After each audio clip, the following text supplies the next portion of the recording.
Chapter 1. The Convergence. Guilliman had been reviewing astropathic reports from the Segmentum Solar when the first transmission cut to static. He looked up from the data slate, noting the time. 14:27 Terran Standard. The Feast of Malediction was in its third day, a celebration he'd established to commemorate the victories of the Indomitus Crusade, though the irony of celebrating anything in this millennium was not lost on him. The communications array in his private study hummed and crackled. Then it spoke with a voice he recognized, but had not heard in 6 months. "Brother." The word hung in the air like an impossibility. Guilliman's hand tightened on the data slate until the metal creaked. The voice belonged to Lion L. Johnson, but the transmission was coming from somewhere it shouldn't be, somewhere that made no navigational sense. "Lion?" He activated the Vox channel. "Your position reads as grid reference impossible. Repeat your coordinates." Static, then clear as if the Lion were standing in the same room. "I am where I need to be, Robut. As are we all." The study's door burst open. Sergeant Ventanus of the 4th Company stood there, his face pale beneath his ceremonial helm. "My lord, what is it?" "Astropathic stations across Terra are reporting impossible readings. 18 simultaneous anomalies. Warp storms manifesting on precisely 20 worlds at the exact same moment." Ventanus paused, his training warring with what he was about to say. "My lord, the readings match genetic signatures. Primarch genetic signatures." Guilliman felt something cold settle into his chest. In the distance, he could hear the celebration continuing. Citizens of Terra singing songs of victory, unaware that reality itself was bending. "Show me." The tactical display in the study's center materialized with data that defied sense. Medusa showed massive warp disturbances around the fortress monastery of the Iron Hands. Nocturne registered seismic activity unprecedented in its recorded history. Fenris, which had been silent of its Wolf King for 10 millennia, blazed with psychic energy that made the display flicker. And there were others. Worlds that had no business generating Primarch-level psychic signatures were lighting up like beacon fires. "This is not possible," Guilliman said. But even as he spoke, he knew he was wrong. In a galaxy where the Astronomicon could split reality, and dead gods could birth demon princes, impossible was merely another word for Tuesday. Another transmission crackled to life, this one from Baal. The voice was warm, impossibly familiar, and carried the weight of wings that had been stilled for 10,000 years. "Hello, brother. I'm afraid I bring disturbing news. It seems we have much work ahead of us." Sanguinius.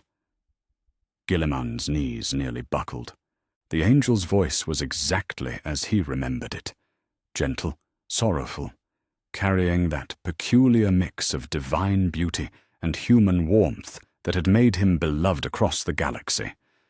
But Sanguinius was dead. Had been dead since the siege of Terra.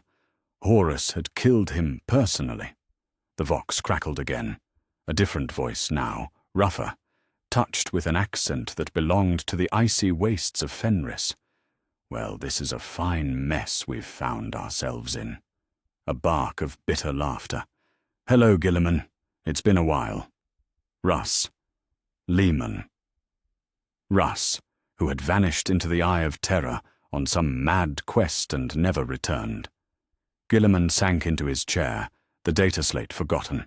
Around him, the study's machines hummed and chattered as reports flooded in from across the galaxy. Each one impossible. Each one undeniably real. A new voice joined the growing chorus, measured, precise, carrying the authority of absolute certainty.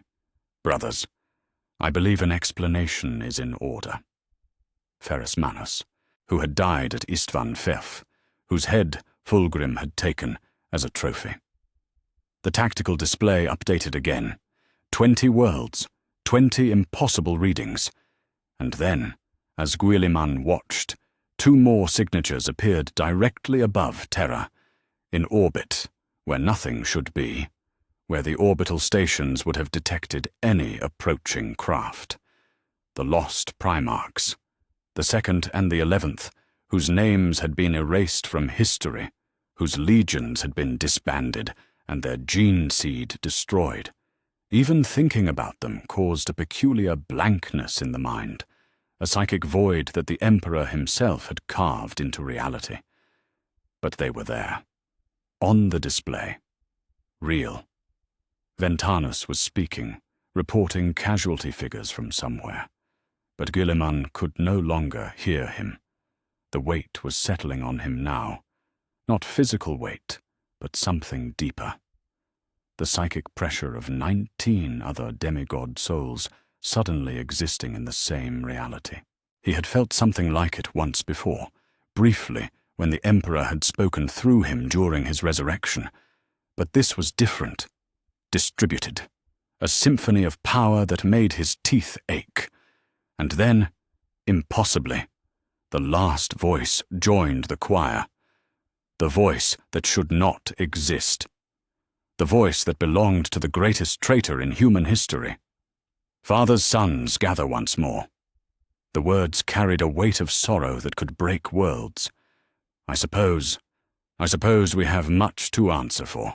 Horus, the War Master, the arch-traitor, the one the Emperor himself had obliterated so completely that not even the dark gods could restore him. Guilliman closed his eyes and felt the galaxy rearrange itself around him. 18 brothers, returned from death, exile, damnation, and silence. 18 legendary figures whose very existence would reshape everything humanity thought it knew about itself. In the distance, the Feast of Malediction continued. Someone was singing an old Terran war song, their voice carrying across the palace grounds. Citizens laughed and celebrated the Imperium's victories, unaware that those victories had just become prologue to something unprecedented.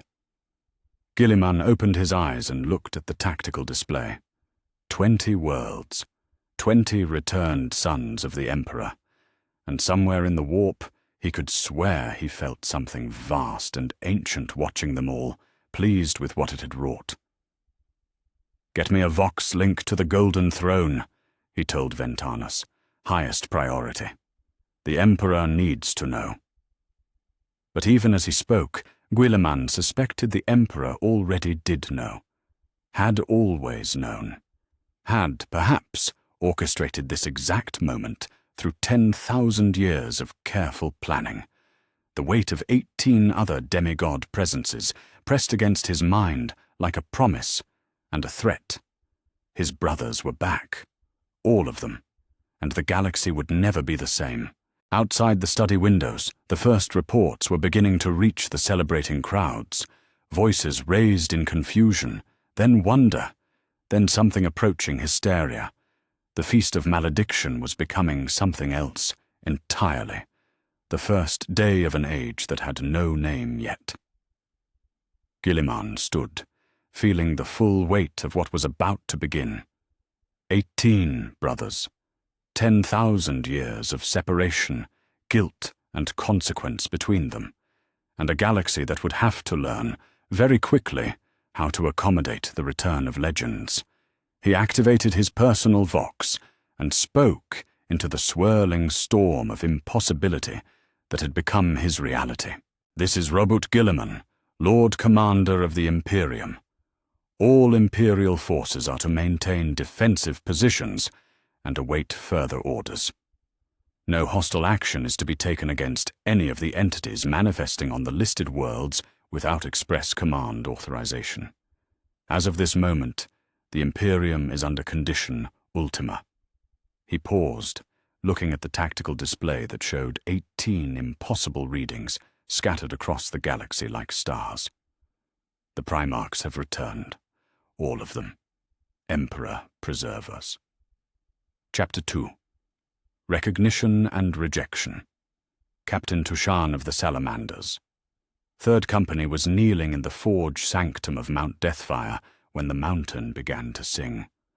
Not with the familiar rumble of volcanic activity, but with something deeper, a harmonic resonance that seemed to emerge from Nocturne's molten core itself. He looked up from the relic blade he'd been tempering, sweat streaming down his ebony features, and felt something impossible pressing against the edges of his consciousness. A presence, vast, warm, and achingly familiar. The forge sanctum's blast doors, which had remained sealed for 3 centuries, began to open. Tushan rose slowly, his enhanced reflexes screaming warnings that his heart refused to hear.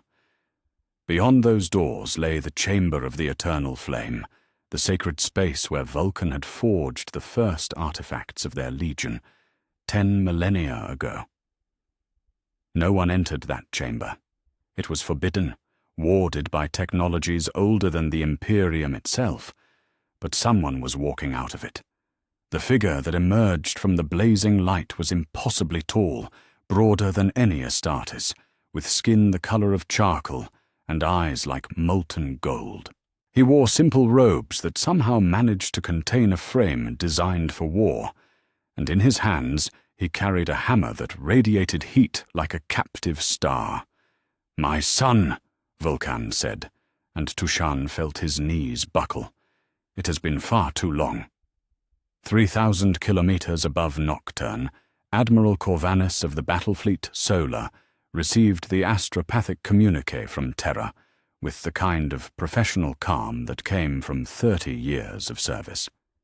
He read it twice, checked the authentication codes, then called his aide. "Signal the fleet. All vessels are to maintain current positions and await further orders." He paused, looking at the message again. No hostile action is to be taken against any of the entities manifesting on the listed worlds without express command authorization. What in the Emperor's name does that mean? His aide, a young woman whose family had served the Navy for 6 generations, cleared her throat nervously. "Sir, preliminary reports from Nocturne suggest substantial seismic activity around Mount Deathfire, and the Salamander's fortress monastery has gone completely silent." Corvanus felt a cold certainty settle into his stomach. In his experience, when Space Marine fortresses went silent during seismic activity, it usually meant someone was about to have a very bad day. "What kind of substantial?" "The kind that doesn't show up on our instruments as natural, sir. The energy readings are inconsistent with known geological phenomena." Corvanus looked out at the stars and wondered when his life had become a catalogue of impossible things. "Send word to Terra.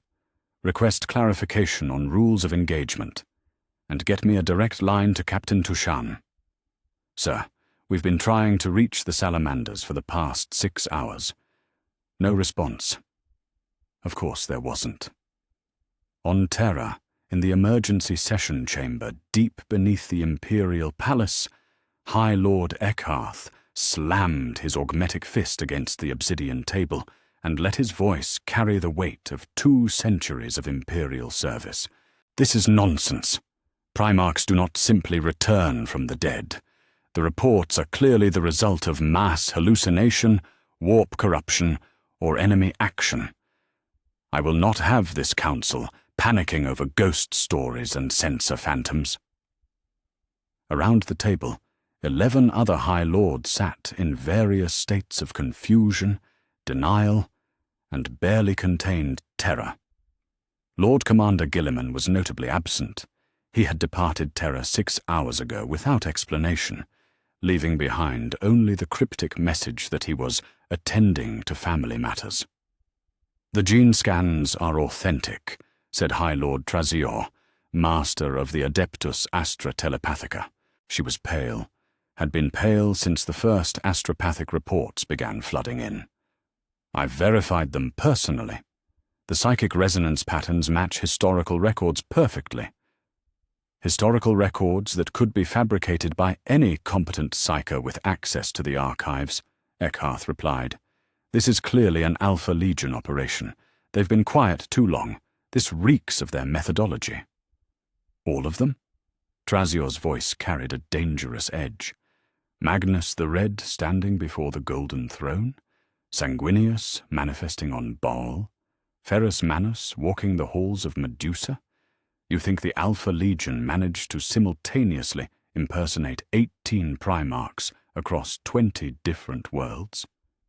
I think, said Eckarth carefully, that we are being manipulated, and that panic serves only our enemies. From the far end of the table, High Lord Valdane spoke for the first time since the session began. As Master of the Administratum, she had access to data flows that made the others' information look like children's picture books. 347 separate Imperial Guard regiments have requested confirmation of standing orders regarding returned Primarchs. 68 Space Marine chapters have submitted formal recognition requests. The Mechanicus is in emergency session over reports from Medusa, and 17 cardinal worlds are asking whether the Lectitio Divinitatus requires revision in light of living saints among us. She looked around the table with the expression of someone watching a house fire spread. If this is manipulation, it's being conducted on a scale that beggars imagination. The scale is exactly the problem, Eckarth insisted. No genuine miracle occurs simultaneously across. He was interrupted by the chamber's primary vox array crackling to life. The voice that emerged was cultured, ancient, and carried the weight of absolute authority. High Lords of Terra, this is Magnus of Prospero. I stand now before the golden throne of our father, and I bring greetings from the dead. The chamber fell silent. Eckarth's augmetic hand froze halfway to the communication controls. I understand this development may be difficult to process, but I assure you that I am quite real, as are my brothers. I suggest you adjust your administrative protocols accordingly. A new voice joined the transmission, rough, tinged with bitter humor that carried the weight of 10,000 years. And this is Leman Russ, for those keeping track. Magnus always did like making speeches. The short version is this. We're back. We're talking to each other instead of trying to murder each other, and you lot have a lot to answer for regarding what you've done to our father's dream. The Vox fell silent. Around the table, 11 High Lords stared at the communication array as if it had grown teeth. Finally, High Lord Trazior spoke in a voice barely above a whisper. Emperor, preserve us all. On Luna, where the great shipyards stretched across the satellite's dark face like metallic growths, Horus Lupercal stood alone in the ruins of his father's first laboratory, the place where the Primarch project had begun, where 20 demigods had been scattered across the galaxy by the machinations of chaos. He had not chosen this location, had simply arrived here, drawn by forces he didn't understand and couldn't resist. The irony was not lost on him, standing where his story began, carrying the weight of how it had ended. The laboratory was smaller than he remembered, more human-scaled. It struck him that the Emperor had worked here not as a god, but as a man, a brilliant, driven, impossibly ambitious man who had looked at a dying galaxy and decided to remake it in his own image. Horus touched one of the old workbenches, feeling the psychic residue of millennia-old experiments. His enhanced senses could detect trace elements of his own genetic code in the air, alongside those of his brothers. This was where they had been made, where the future had been set in motion. I wondered if you'd come here. Horus turned. Sanguinius stood in the laboratory's entrance, wings folded against his shoulders, face carrying that familiar expression of gentle sorrow that had once driven entire worlds to worship.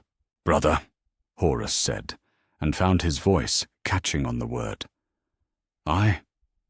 How do you look at me? How do you stand in the same room as me, knowing what I did? Sanguinius stepped into the laboratory, his presence filling the space with something that wasn't quite warmth, but wasn't quite forgiveness either. Because I remember who you were before you fell. Because I believe you can be that person again. And because... He paused, golden eyes studying his brother's face. Because I have seen possible futures where forgiveness matters more than justice. I killed you. The words came out flat, matter of fact. I tore your heart from your chest while our father watched. Yes, Sanguinius said simply. You did. And I have carried the memory of that pain through whatever realm I've been wandering these past 10 millennia. But pain fades, Horus. Hatred eats the bearer, and I find I am too tired to carry either anymore. Outside the laboratory, Luna's surface was coming alive with activity as Imperial forces scrambled to understand what was happening. Ships moved in complex patterns, trying to establish security perimeters around impossible readings. But inside the small chamber where the future had once been born, two brothers stood in silence, working through the weight of choices that had shaped 10,000 years of darkness. What do we do now? Horus asked. Sanguinius smiled, and for a moment he looked exactly as he had during the Great Crusade, young, hopeful, certain that tomorrow would be better than today. Now we go home, he said, and we see if we can do better this time. On Terra, in the deepest vaults of the Imperial Palace, two figures materialized simultaneously in chambers that had been sealed since the heresy's end. Their arrival triggered alarms that no one alive remembered how to silence, sent shock waves through reality that made the palace's psychic wards scream like wounded animals. They were tall, even by Primarch standards, and carried themselves with the unconscious authority of beings born to rule. But their faces were blanks, not physically absent, but somehow edited from perception itself. Looking at them was like trying to focus on a space that contained nothing and everything at once. When they spoke, their voices carried across Terra like psychic thunder. "We have returned," said the second, "and we bring truths that were buried for good reason." "The Emperor's greatest shame walks again," said the 11th. "Let those who would judge our brothers first examine their own sins." Across the planet, every psyker within 1,000 kilometers clutched their heads and screamed. The words themselves meant nothing, but the weight behind them, the accumulated pressure of 10 millennia of enforced silence, struck the collective unconscious of Terra like a hammer blow. In the High Lord's chamber, Lord Trazior collapsed, blood streaming from her nose. Around the Imperium, astropaths fell silent by the thousands, their minds struggling to process voices that reality itself had been forbidden to record. The lost Primarchs had spoken, and the galaxy would have to remember how to hear them. On Nocturne, Captain Tushan knelt before his returned Primarch and wept tears of joy. On Terra, the High Lords declared a state of emergency and sealed the palace. On Luna, two brothers walked together toward an uncertain future, and across the galaxy, 18 impossible figures began the slow, complicated process of coming home to an Imperium that no longer knew what to do with legends. The age of recognition had begun, and it would not be gentle.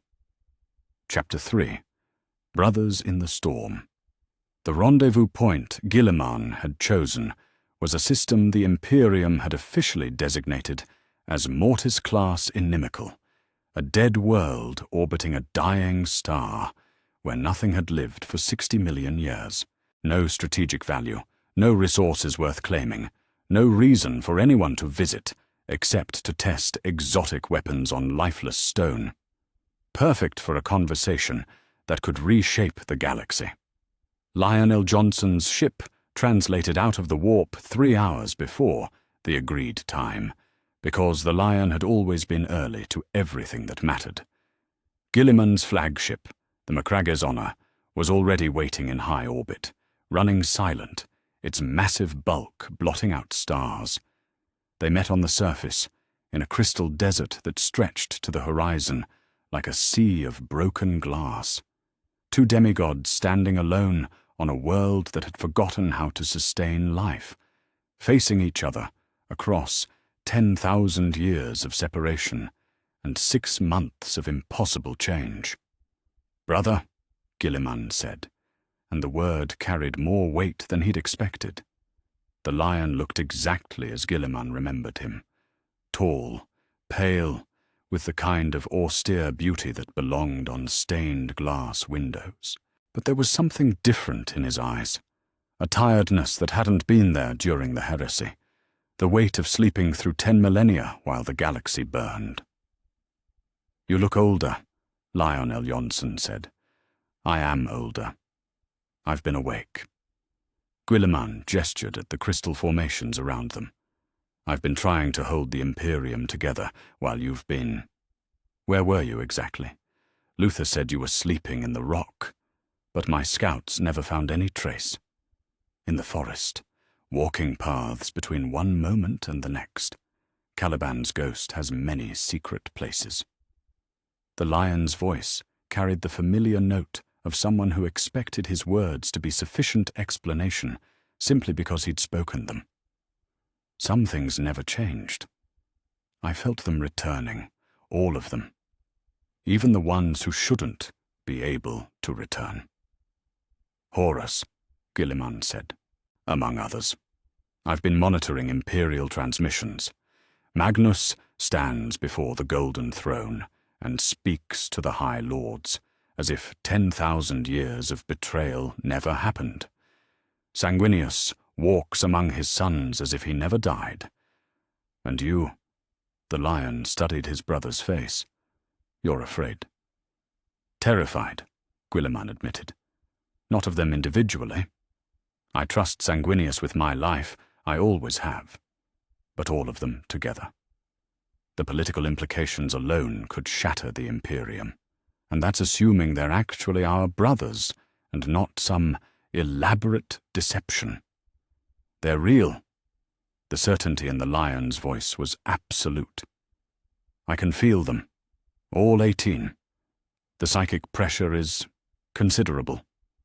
Gilliman nodded. He'd been feeling it too, a constant weight at the edges of his consciousness, like living in a room with 19 other people, but being able to see only shadows. "Have you spoken with any of them?" Magnus reached out, psychically. He wanted to apologize. The Lion's expression suggested this had been an unwelcome conversation. "I told him apologies were insufficient, and that I would judge him by his actions going forward. He seemed to accept that." "And the others?" "Corax is changed. I glimpsed him briefly, hunting in the shadows around Terra. He's become something that isn't entirely human anymore. Vulcan has been protecting Forge worlds in secret for centuries. Apparently he never truly left, just hid himself well enough that we stopped looking. And the lost Primarchs." The Lion paused. "They have much to answer for." Before Gilliman could ask what that meant, the crystal desert around them began to darken. Not with approaching night. This world had no natural day cycle, but with something that swallowed light without offering anything in return. Corvus Corax materialized out of the darkness like a living shadow, his form shifting between solid matter and something that hurt to look at directly. When he spoke, his voice carried echoes that suggested he wasn't entirely present in this reality. "Brothers," Corax said, and the word came from everywhere and nowhere at once. "We need to talk." on a space station in the segmentum solar that hadn't appeared on any Imperial chart until 6 hours ago, Lemon Russ stood across from Magnus the Red in a room that somehow managed to contain both of their considerable presence without feeling cramped. The station was Magnus's work, a crystalline construct that existed partially in real space and partially in the warp, allowing private conversation without the risk of Imperial interception. It was beautiful, functional, and utterly impossible according to Imperial doctrine regarding the warp. "I expected you to attack me on sight," Magnus said. He looked exactly as he had before Prospero burned, before the 1,000 suns fell, before everything went wrong. Tall, red-skinned, with only one eye but a presence that suggested he could see more than anyone had a right to. "I thought about it," Russ admitted. He was leaning against one of the crystal walls, arms crossed, the very picture of casual alertness. "But I'm curious. You could have appeared anywhere in the galaxy. Instead, you chose to stand before the Golden Throne and announce yourself to the High Lords. That takes either courage or stupidity, and you were never stupid." "I came home," Magnus said simply. "I wanted to see him, our father, to see what my defiance had cost." "And what did you find?" Magnus was quiet for a long moment, looking out through the crystal walls at the stars beyond. A dying god holding a failing empire together through will alone. A man who sacrificed everything for a dream that has become a nightmare. And he turned back to Russ, his single eye carrying a weight of sorrow that made the space wolf uncomfortable. And a father who still loves his sons, even the ones who betrayed him. "Pretty words," Russ said, "but you burned Prospero's survivors. You allied with demons. You helped tear the galaxy apart." "Yes." Magnus didn't flinch from the accusation. "I did all of that.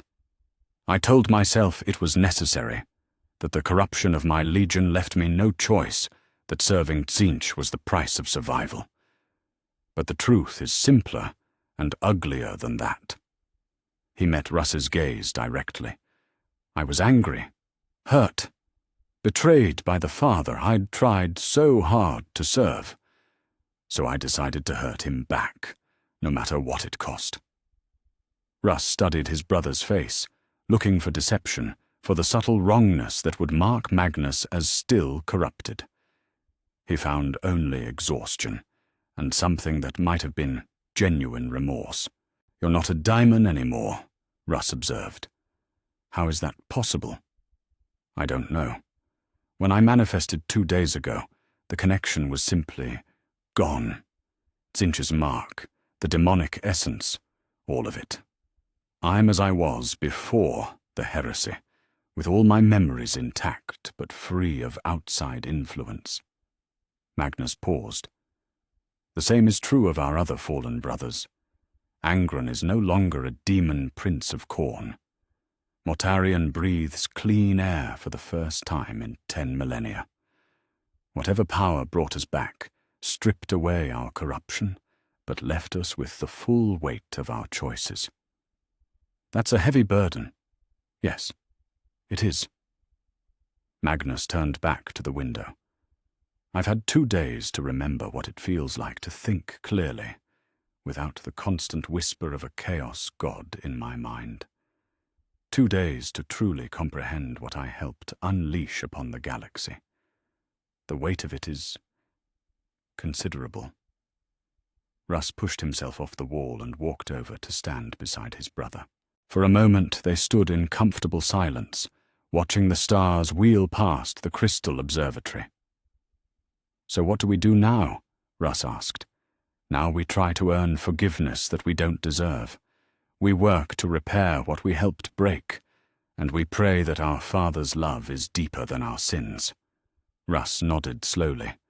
It wasn't the conversation he'd expected to have with Magnus, but then again, nothing about the last 3 days had gone according to expectation. For what it's worth, Russ said, I'm sorry about Prospero. I was angry too. At you, at the situation, at having to be the one to bring consequences. I could have found another way. We all could have, Magnus replied. That's what makes this so tragic. In the Iron Hands Fortress Monastery on Medusa, Ferrus Manus stood in the Chamber of Iron Will and looked upon his sons with barely contained disgust. They had come to him in procession, these inheritors of his name and gene seed, and each one was more machine than man. Servo skulls whirred where hearts should beat. Cogitator arrays flickered behind augmetic eye lenses. Mechanical limbs moved with the precision of clockwork and all the warmth of frozen steel. This was not what he had intended. This was not what he had died for. My lord, Iron Father Cardan Stronos said, his voice emerging from a vox grill that had replaced his throat centuries ago. We have awaited your return for 10 millennia. The flesh is weak, but your teachings have made us strong. My teachings? Ferris's voice carried an edge that made the assembled Iron Hands step back. Show me where I ever taught you to cut away your humanity in pursuit of strength. Show me the doctrine that says becoming a machine is preferable to remaining a man. You spoke of the weakness of flesh, another Iron Father began. I spoke of overcoming weakness, not discarding humanity. Ferrus stepped forward, and despite their extensive augmentations, the Iron Hands found themselves taking another step back. I had iron hands because they were a reminder, a symbol of the strength that comes from enduring hardship. They were not an instruction manual for self-mutilation. He gestured at the assembled Marines, his expression cycling through disappointment, anger, and something approaching grief. Look at yourselves. You've become exactly what we fought against during the Great Crusade. Soulless automatons with no connection to the human experience you were sworn to protect. You've turned my legion into a parody of the Mechanicus. Iron Father Stronos's augmetic features shifted in what might have been confusion. We sought to honor your memory. By becoming everything I warned against, Ferrus shook his head. I died on Istvan V, believing my sons would carry on my work. Instead, you've spent 10,000 years running away from the very humanity I died trying to preserve. The chamber fell silent, except for the whisper of servo motors and the hum of power cells. Finally, one of the newer Marines, younger, with fewer augmentations, spoke up. What would you have us do, my lord? We can't simply undo centuries of tradition. You can start by remembering that strength comes from within, not from replacing your organs with machinery, Ferrus said. The greatest warriors I knew fought with nothing but their will, their training, and their love for humanity. They didn't need to cut away pieces of themselves to find courage. He turned away from the assembled Iron Hands and looked out at Medusa's stark landscape. When he spoke again, his voice was quieter, but no less firm. We're going to rebuild this legion from the ground up. New traditions, new understanding of what it means to be strong, and if that means admitting that we've been wrong for 10 millennia, then so be it. He looked back at his sons. The dead don't get to dictate to the living, and I have been dead for a very long time.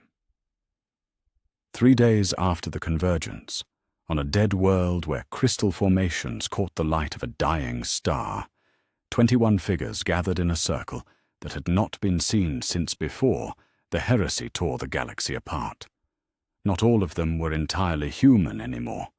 Corax existed as much in shadow as in flesh. Magnus radiated psychic energy that made the air shimmer. The lost Primarchs appeared as blank spaces in perception, present but somehow edited from direct observation. But they were there, all of them.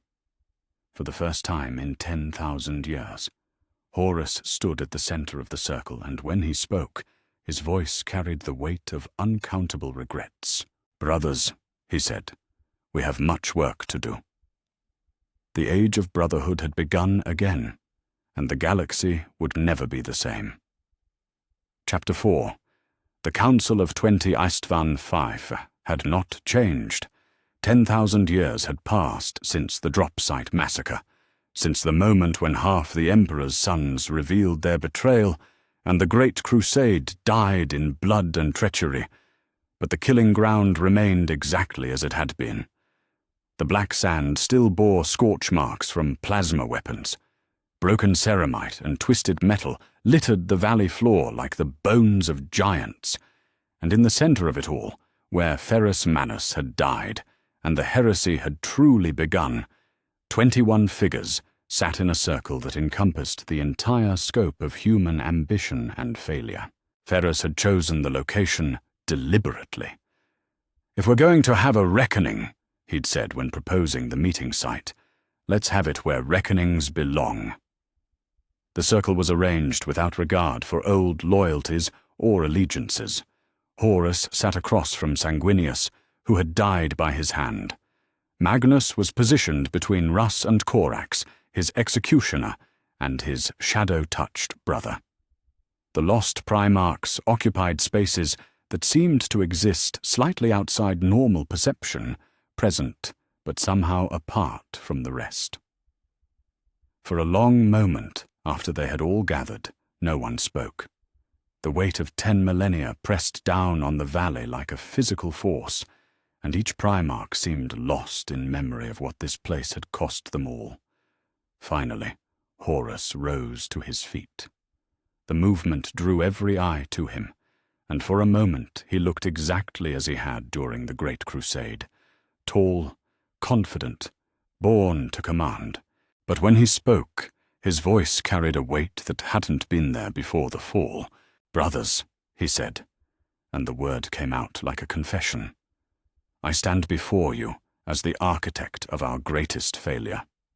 10,000 years ago, in this very place, I chose to listen to whispers of power over the bonds of brotherhood. I chose ambition over loyalty. I chose to burn the galaxy rather than serve anyone but myself." He gestured at the scarred ground around them. "Every death in the heresy traces back to choices I made. Every world burned, every life lost, every moment of suffering in the long night that followed. It all begins here, with me, with my weakness, and my pride." Rogel Dawn, who had remained silent since his return 3 days ago, spoke for the first time since the gathering began. "Do you seek forgiveness, Horus? Or do you merely seek to be heard?" "I seek to understand," Horus replied. "To understand how we became what we were, and whether we can become something better." "Pretty words," said Angren, but his voice lacked the berserker's rage that had defined him for so long. The butcher's nails were gone, along with his demonic corruption, and what remained was a being who had learned to think clearly for the first time in his existence. But words don't bring back the dead. Words don't undo the long war or heal the wounds we opened in reality itself. "No," Horus agreed, "they don't. But they might help us prevent worse ones." Lorgar stood next, his movements carrying the measured grace of someone who had spent centuries learning to preach. But when he spoke, it wasn't with the fervor of the word-bearer, but with the quiet certainty of someone who had looked into the heart of truth and found it wanting. "I have spent 10,000 years serving false gods," he said. "I gave my legion to chaos because I thought I was serving a higher purpose. I preached the divinity of beings who fed on suffering because I convinced myself that faith required absolute submission." He looked around the circle, meeting each of his brothers' eyes in turn. "I was wrong. Faith should elevate, not degrade. It should build, not destroy. The galaxy doesn't need more gods. It needs beings capable of choosing righteousness without divine command. And yet, said Mortarion, his voice still carrying the rasp of centuries breathing poison, the Imperium we left behind has become exactly the kind of theocracy you once advocated. They worship our father as a god, and in his name they commit atrocities that would make the dark gods proud. Guilliman's jaw tightened. The Imperium survived. That's more than can be said for any other human civilization in the galaxy. Yes, it's imperfect. Yes, it's oppressive, but it's also the only thing standing between humanity and extinction. At what cost? Perturabo's voice was bitter, but it carried none of the old petulance that had driven him to chaos. I've seen the siege worlds, brother. I've seen what your Imperium does to planets that resist. The iron fortresses I designed to protect humanity have become instruments of oppression. Because the alternative was chaos, Guilliman shot back. You weren't there for the last 10,000 years. You didn't see the orc invasions, the tyrannid swarms, the demon incursions that threatened to drown every human world in darkness. The Imperium's brutality isn't a bug, it's a feature.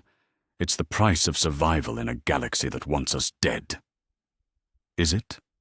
The question came from Vulcan, and it carried the weight of someone who had spent centuries protecting Forge worlds in secret. I've watched human civilizations that chose cooperation over domination, brother. They exist. They thrive. The Imperium's way isn't the only way. It's just the easiest way. Magnus leaned forward, his single eye fixed on Guilliman with laser intensity. The question isn't whether the Imperium survived, but whether what survived is worth preserving. I've stood before the Golden Throne. I've seen what our father has become. A dying god holding together an empire built on fear and ignorance, sustained by the sacrifice of 1,000 psychers every day. He paused. Tell me, brother, is that what we fought to create? It's what we have, Guilliman replied, and dismantling it now would doom billions of innocent lives. Billions of lives are already doomed. Corax's voice seemed to come from the shadows themselves. I've walked through the underhives, brother. I've seen what the Imperium does to its own people. The nobility feast while children starve in darkness. The ecclesiarchy preaches salvation while perpetuating the very suffering it claims to oppose. Sanguinius had remained silent throughout the exchange, but now he rose with the fluid grace that had once made mortals weep to see him. When he spoke, his voice carried the authority of someone who had looked into the future and seen the price of every choice. We're debating the wrong question, he said quietly. The Imperium exists as it does because we failed. Because our betrayals, our weaknesses, our inability to trust each other forced it to become something hard and cruel and paranoid. The question isn't whether to preserve it or destroy it. The question is whether we can do better this time. Better? Fulgrim's laugh was bitter. He had been weeping silently since the council began, and when he spoke, his voice was thick with emotion. Look at us, brother. I spent 10,000 years pursuing perfection, and became a monster who tortured souls for pleasure. Angron became a mindless killer. Magnus served beings whose very existence is antithetical to human flourishing. What makes you think we're capable of doing better? Because we're here, Sanguinius replied simply. Because whatever force brought us back chose to give us another chance. And because the alternative is to accept that everything our father dreamed of was doomed from the beginning. For a moment, the circle fell silent. Then Lion Eljonson spoke, his voice carrying the authority of someone who had never been comfortable with doubt, but had learned to live with it anyway. The Emperor lied to us, he said. About the warp, about the nature of chaos, about what would be required to unite humanity. The lost Primarchs discovered this early, and were erased for their knowledge. We learned it too late, and our ignorance led to war. All eyes turned to the two spaces in the circle that seemed to exist slightly outside normal perception. The lost Primarchs had been silent throughout the debate, but now they stirred, their presence becoming more defined. "We found records," said the voice of the second, and speaking seemed to cause reality to ripple around him. In the deepest vaults of terror, in archives sealed since the Age of Strife, our father made a bargain with the ruinous powers to gain the knowledge necessary to create us. The Great Crusade wasn't just conquest, it was payment. Every world brought to compliance, every culture destroyed, every independent human civilization crushed under the Imperium's heel was part of the price demanded by chaos. "We refused to participate," said the 11th. "We would not be instruments in our father's debt to darkness. So he had us erased, our legions disbanded, our very existence struck from history." The revelation fell on the circle like a physical blow. Even the Primarchs who had served chaos seemed stunned by the implications.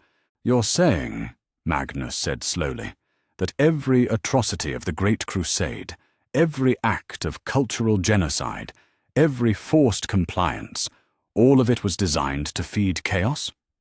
"Not feed," the second corrected. "Appease. The powers demanded that humanity be united under a single vision, that all diversity of thought and belief be eliminated. The Emperor agreed because he believed he could eventually free us from the bargain. But chaos doesn't honor bargains. It only collects debts." "That's why he never told us the truth about the warp," Lorgar said, understanding dawning in his voice. "Because if we'd known about the bargain, we would never have participated." "Some of us," Angron growled. "I would have killed him myself." "And that's exactly why he couldn't tell us," Guilliman said quietly, "because he knew that some of us would refuse to pay the price. And without unity among his sons, his bargain would be worthless, and humanity would be consumed by chaos anyway." Horus looked around the circle, seeing his brothers' faces as they processed the implications of what they'd learned. "So what do we do with this knowledge? Do we confront him? Do we demand answers?" "We do what we should have done from the beginning," Sanguinius said. "We go to him as sons, not as subjects. We demand the truth, all of it. And then we decide together what humanity's future should look like." Russ nodded slowly. "A reckoning, then, but not here." He gestured at the blood-soaked ground of Istvan Fef. "This place has seen enough judgment. We face our father on Terra, before the Golden Throne, where the truth can't hide behind imperial protocol or 10,000 years of lies." One by one, the Primarchs rose to their feet. The debate had ended without resolution, but with something more important, a shared purpose. They would return to Terra together, all 20 of them, and they would demand answers from the being who had made them what they were. As they prepared to leave Istvan Fif, Ferrus Manus looked back at the place where he had died 10,000 years before. The valley was still stained with ancient blood, still scarred by old treacheries, but for the first time since his return, he felt something approaching hope.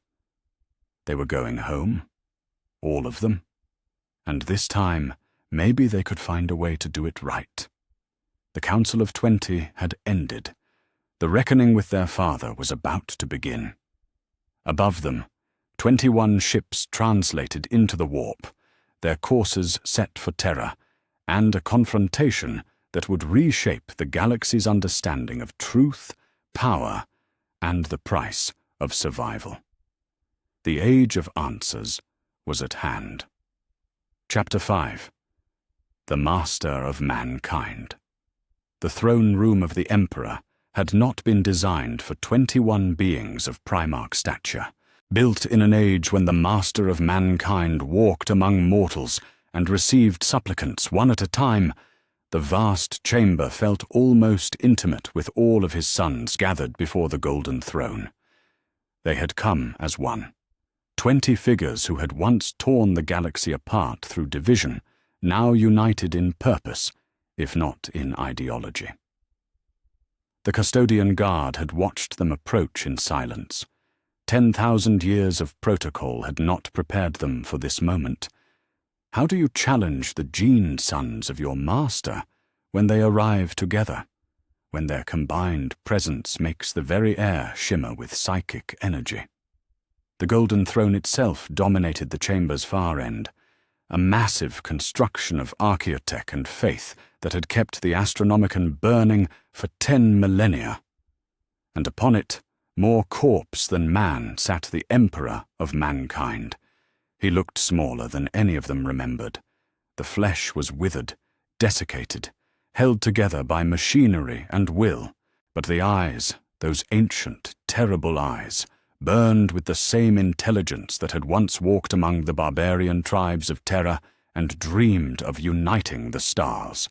When he spoke, his voice came not through the ruined throat, but directly into their minds, carrying the weight of 10,000 years of isolation and sacrifice. "My sons," the Emperor said, and the words carried a warmth that none of them had expected. "You have returned to me. All of you." Horus stepped forward first, as he always had during the Great Crusade. But now his confidence was tempered with something that looked suspiciously like humility. "Father." The word came out like a confession. "We know about the bargain, the lost Primarchs told us. About chaos, about the price you paid for our creation, about what the Great Crusade really was. I know they did." The Emperor's psychic voice carried no surprise, no anger, only a vast weariness. "I have been waiting for this moment for 10,000 years, waiting for my sons to return so I could finally tell them the truth." "The truth?" Magnus stepped forward, his single eye blazing with psychic fire. "Which truth, Father? That you sold yourself to the dark gods to create us? That every world we brought to compliance was payment for a debt you could never hope to clear? That our entire existence has been built on a lie?" "That I was afraid," the Emperor replied simply. The words fell on the assembled Primarchs like a physical blow. None of them had ever heard their father admit to fear. Doubt, perhaps. Calculated risk, certainly. But never fear. "Afraid of what?" Sanguinius asked, his voice gentle despite the weight of accusation in the question. "Of telling you the truth and losing you all over again." The Emperor's gaze moved from son to son, lingering on each face with the attention of someone memorizing details he feared to forget. "In the original timeline, the one where none of you returned, I spent 10,000 years on this throne, watching humanity slowly die while I held the Astronomicon together through will alone. 10,000 years to think about every choice I made, every lie I told, every moment where I chose pragmatism over honesty." Gilliman found his voice first. "You're saying there was an original timeline, where we stayed dead. Where you stayed dead, where you stayed lost, where you remained in exile or service to the dark gods." The Emperor's mental voice grew stronger, more focused. "I have experienced that timeline in full.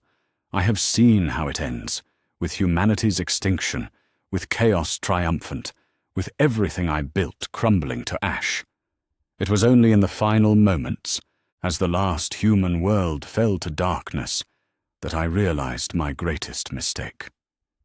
"Which was?" Lorgar's voice was quiet, but it carried the intensity of someone who had spent millennia seeking truth in all the wrong places.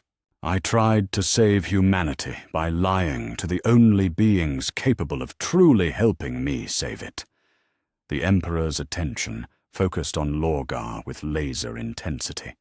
You, my son, you who sought truth in all things, who demanded meaning and purpose. I could have told you about chaos from the beginning, could have explained the real enemy we faced. Instead, I forbade you from seeking the divine, and drove you straight into the arms of the beings I was trying to protect you from. Lorgar's face went white. You're saying the heresy was your fault? The heresy was inevitable because I made it inevitable. Every lie created a fracture. Every hidden truth became a weapon my enemies could use against me. I thought I was protecting you from corruption, but corruption flourishes in darkness. It withers in light. Angron stepped forward, his face twisted with 10 millennia of rage that finally had a proper target. And what about me, Father? What about the butcher's nails you left in my skull? What about my dying world that you couldn't be bothered to save? Barbarous was dying, the Emperor replied, but his voice carried no defensiveness, only acknowledgement. The technology that created your implants was already killing you when I found you. I calculated that removing them would kill you faster than leaving them in place. I was wrong. You were afraid, Mortarion said, understanding dawning in his voice. You were afraid of losing another son, so you chose the option that let you keep us damaged rather than risk losing us completely. Yes, the admission came without equivocation. I was afraid of losing any of you, so I made choices designed to preserve you rather than heal you, to keep you loyal rather than make you whole. And in doing so, I guaranteed that I would lose you anyway. Perturabo had been silent throughout the exchange, but now he spoke with the voice of someone who had spent 10,000 years nursing grievances. Pretty words, Father. But where were these revelations 10 millennia ago? Where was this honesty when it might have prevented the heresy? In the mind of a being too proud to admit his mistakes to his own sons. The Emperor's mental voice grew quieter, more personal. I created you to be better than me, Perturabo. All of you. Stronger, wiser, more capable of unity than I ever was. But I could never bring myself to treat you as equals. I was your father, your creator, your emperor. How could I admit to my children that I was fallible? Vulcan stepped closer to the golden throne, his massive frame radiating the warmth that had always defined him. So why now? Why bring us back at all if the timeline was already set? Because I learned, in those final moments of the original timeline, that the only force in the universe more powerful than the Chaos Gods is the love between a father and his sons. The Emperor's gaze moved to each Primarch in turn. At the moment of absolute defeat, when the last human bastion was falling and Chaos was about to claim final victory, I felt all of you reaching for me across death, exile, and damnation. Even Horus, even those who had fallen to corruption. In that final moment, you all chose to stand with me, rather than see humanity extinguished. But we were too late, Horus said quietly. You were too late to save that timeline. But your choice, in that moment, your unity, your willingness to sacrifice everything for each other and for humanity, that created a resonance in the warp powerful enough to echo backward through time. It gave me the power to reach into death itself and pull you back. Magnus moved closer to the golden throne, his psychic senses analyzing the machinery that kept his father alive. What did it cost you? Everything. The Emperor's mental voice was growing weaker, and they could all feel his strength ebbing with each word. the power required to resurrect the dead, to free the corrupted, to restore the lost. It was everything I had left. The Astronomicon will begin to fail within days. Without someone to take my place on the Golden Throne, humanity has perhaps a year before warp travel becomes impossible and the Imperium fragments beyond repair. Then we'll find another way, Ferrus Manus said firmly. We'll repair the throne, find an alternative to the Astronomicon. There is no alternative. Magnus's voice cut through his brother's protest. I can feel it, the psychic machinery, the quantum entanglement with the warp itself. It requires a being of immense psychic power to maintain the connection. And among us, only one has both the strength and the knowledge to succeed. He looked around at his brothers, his single eye bright with unshed tears. Only one who understands both the technology and the price. Magnus, Russ said, understanding flooding his voice. No. It has to be me. Magnus turned back to his father. You brought me back for this, didn't you? All of us, but especially me. You needed someone who could take your place, and I'm the only one with the psychic power and the technical knowledge to maintain the throne. I brought you back because I love you, the Emperor said simply. All of you. I wanted the chance to tell you that before the end. But yes, if humanity is to survive, someone must take my place, and you are the only one who can. Sanguinius moved to Magnus's side. There has to be another way. You just came back to us. We can't lose you again so soon. You won't lose me, Magnus replied, his voice growing stronger with certainty. I'll be here, holding the galaxy together, making sure humanity has the time it needs to grow into something better than what we left behind. He looked around at his brothers. But that growth, that future, it's up to all of you. You'll have to be what Father never could be, united, honest, willing to trust each other even when it's difficult.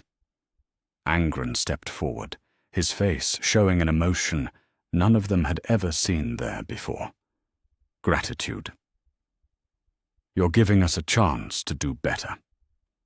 I'm giving humanity a chance to survive long enough for you to do better. Magnus moved toward the Golden Throne, each step bringing him closer to an eternity of sacrifice. Father, is there anything else? Any other truths we need to know? Only this, the Emperor replied, his mental voice growing faint as his consciousness began to fade. Chaos cannot be defeated. It is part of the fundamental nature of reality. But it can be contained, balanced, made irrelevant through unity and purpose.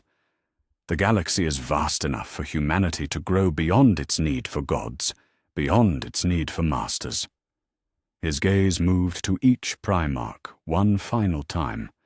You were meant to be better than me. Now prove it. Magnus reached the Golden Throne and placed his hands on the control interfaces. The machinery responded to his touch, ancient systems recognizing psychic potential, sufficient to maintain the Astronomicon. As he began the process of neural integration, he felt his father's consciousness withdrawing, preparing for a rest 10,000 years in the making. Magnus, Horus called out, when this is over, when we've built something better, we'll find a way to free you. Magnus smiled, and for a moment he looked exactly as he had during the glory days of Prospero, before the burning, before the corruption, before everything went wrong. I'll hold you to that promise, brother. The Golden Throne blazed with new light as Magnus's consciousness merged with its systems. Around the chamber, the other Primarchs felt the Astronomicon stabilize, strengthen, become something more reliable than it had been in millennia. Their father was gone. Their brother was bound to an eternal vigil. But for the first time in 10,000 years, The sons of the Emperor were truly united, and the galaxy would never be the same. Outside the throne room, across Terra and beyond, Imperial astropaths felt the change, a steadying of the psychic beacon that guided ships through the warp, a sense of renewed purpose flowing through the currents of reality itself. The age of lies was over. The age of redemption had begun. And 20 Primarchs walked out of the throne room together, carrying the weight of their father's truth and the burden of proving themselves worthy of his sacrifice. Chapter 6. The Dying Light. The first sign that something had gone catastrophically wrong came from the outer systems of the Segmentum Solar, where Imperial Navy patrol ships began reporting navigational anomalies of unprecedented severity in their astropathic communications. Admiral Corvanis received the initial reports 4 hours after the Primarchs had left the throne room. He was standing in the command center of the Righteous Fury, watching the tactical displays that showed fleet positions across the inner systems, when his communications officer, the same young woman who had been tracking impossible readings for the past week, approached with a data slate and an expression that suggested very bad news. "Sir, we're receiving emergency transmissions from the outer patrol routes. Multiple ships report warp translation failures, navigator casualties and—" She paused, checking the data again. "Sir, 3 ships have gone missing entirely. They entered the warp 6 hours ago for routine translation to the Cygnus system and simply never emerged." Corvanis felt the familiar cold certainty settling in his stomach, the same feeling he'd had when the Primarchs first returned, when the impossible became merely improbable. "How many ships total?" 17 confirmed missing, 12 more reporting severe navigator distress, and the entire 4th Patrol Squadron is requesting emergency beacon activation because their navigators are refusing to attempt warp translation. "Signal Fleet Command. All vessels are to maintain current positions until further—" He was interrupted by the ship's primary astropath, staggering onto the command deck, blood streaming from his nose, his eyes wide with the particular terror that came from touching the warp when something had gone fundamentally wrong. "Admiral," the Psyker gasped, "the light is dying." On Terra, in the depths of the Imperial Palace, Magnus the Red experienced his first full day merged with the Golden Throne and learned what his father had endured for 10,000 years. The pain was constant, not physical pain, though the neural interfaces felt like fire beneath his skin, but psychic agony on a scale he had never imagined possible.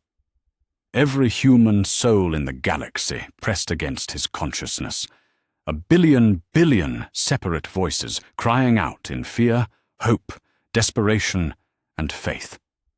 The weight of their expectations, their need for guidance through the warp's treacherous currents, threatened to crush his sanity entirely. But worse than the pain was the growing awareness that something was wrong.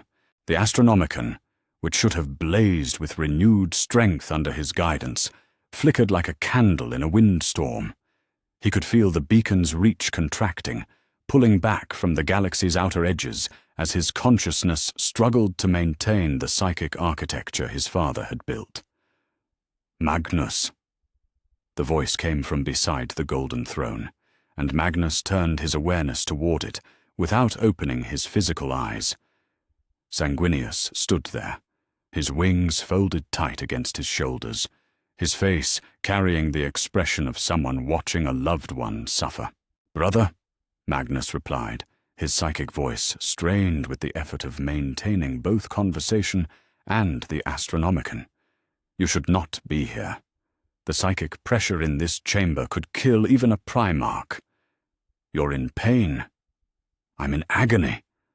Magnus tried to project strength, but he could feel his mental shields wavering under the constant assault of galactic consciousness. "But it's bearable. I can maintain this. I have to maintain this." The light is contracting. Sanguinius moved closer to the throne, his psychic senses analyzing the massive machinery that kept the Astronomicon burning. I can feel it pulling back, growing weaker. What's happening? Magnus was quiet for a long moment, his consciousness flickering between the throne room and the psychic landscape of the warp itself. When he spoke again, his mental voice carried a weight of terrible understanding. Father spent 10,000 years learning how to maintain the beacon.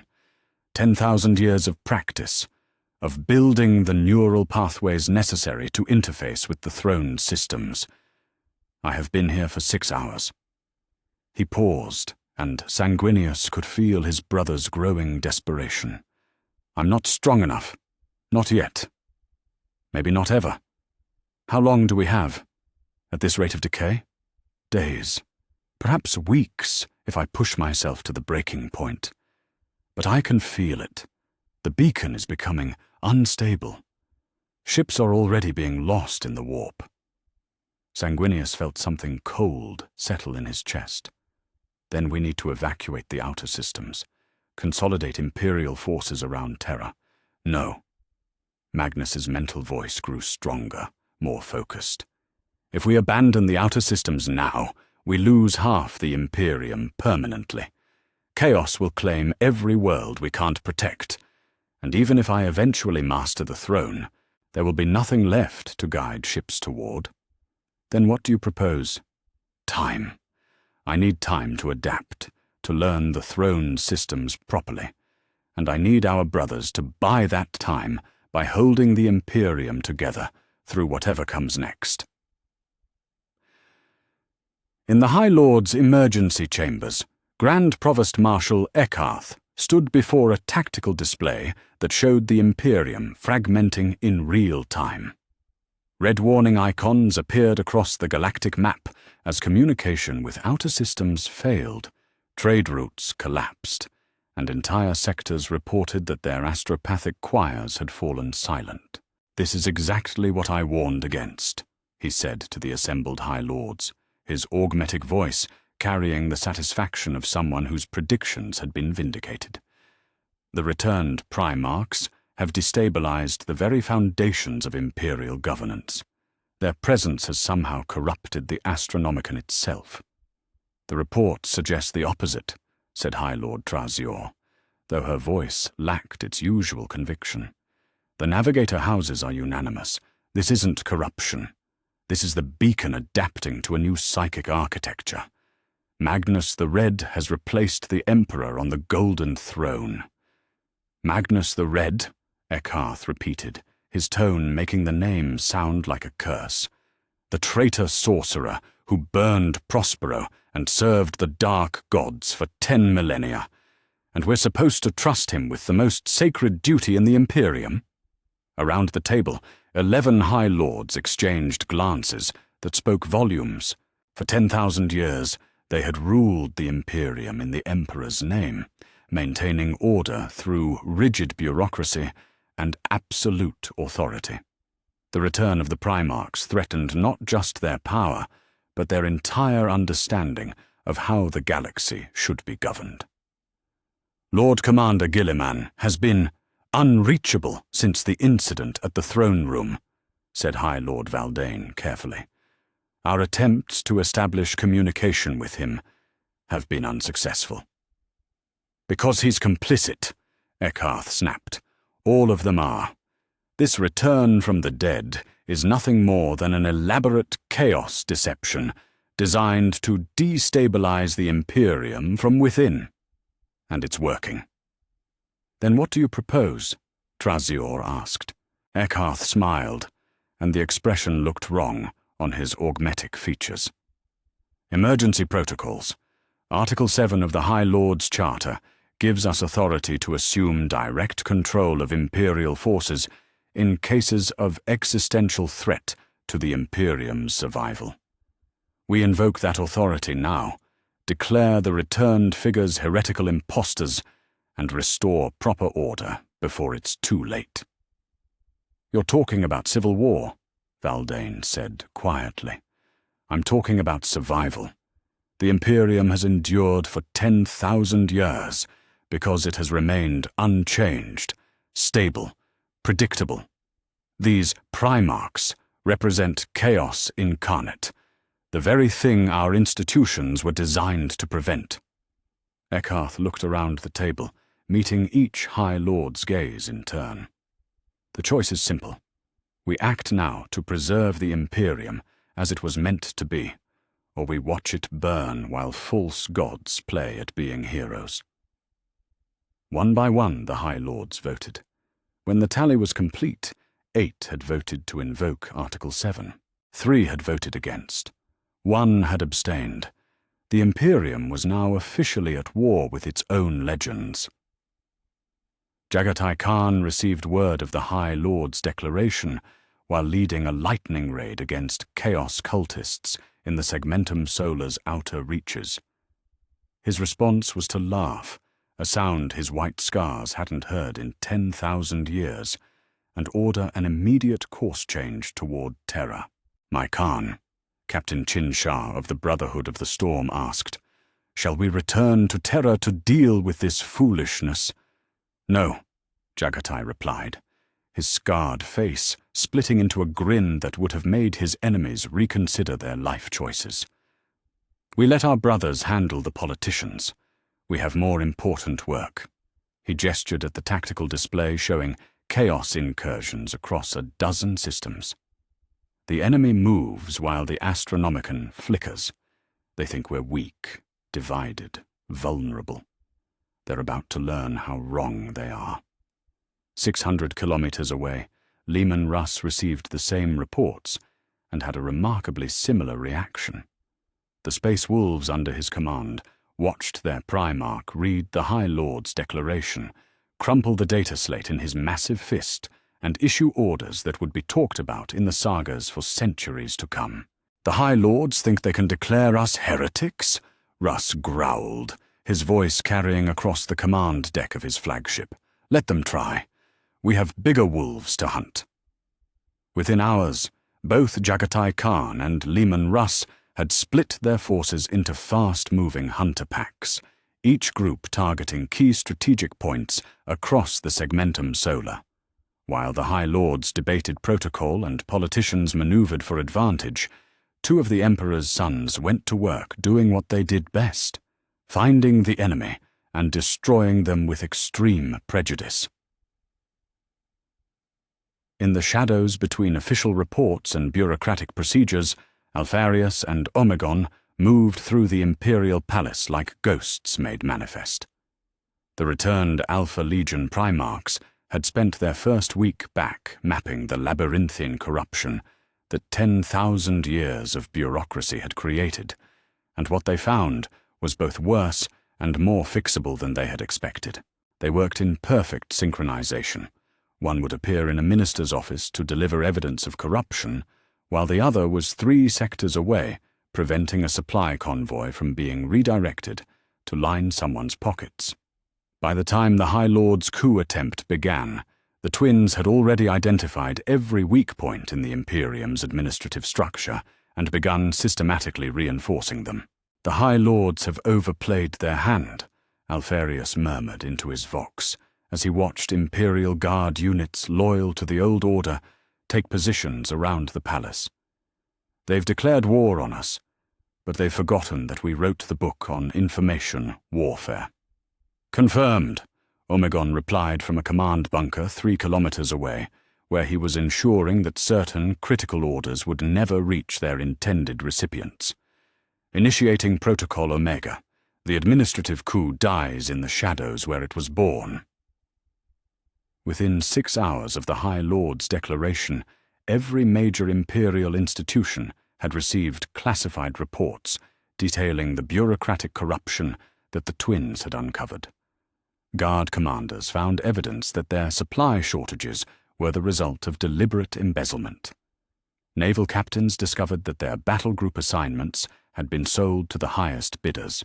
Even the Ministorum learned that their most sacred relics had been systematically replaced with fakes, while the originals were sold to private collectors. The High Lord's coup attempt collapsed not through military action, but through the simple expedient of making their own corruption too obvious to ignore. By the end of the day, 8 of the 12 High Lords were under arrest. 3 had fled Terra entirely, and 1 had barricaded himself in his private chambers and refused to come out. The Imperium's government was in ruins, but the Imperium itself was still standing. The first major test came 3 days later, when the sensors of Battlefleet Gothic detected massive warp disturbances at the edge of the Eye of Terror. Within hours, astropathic reports confirmed what every Imperial commander had been dreading. Abaddon the Despoiler had launched another Black Crusade, and his timing couldn't have been more perfect.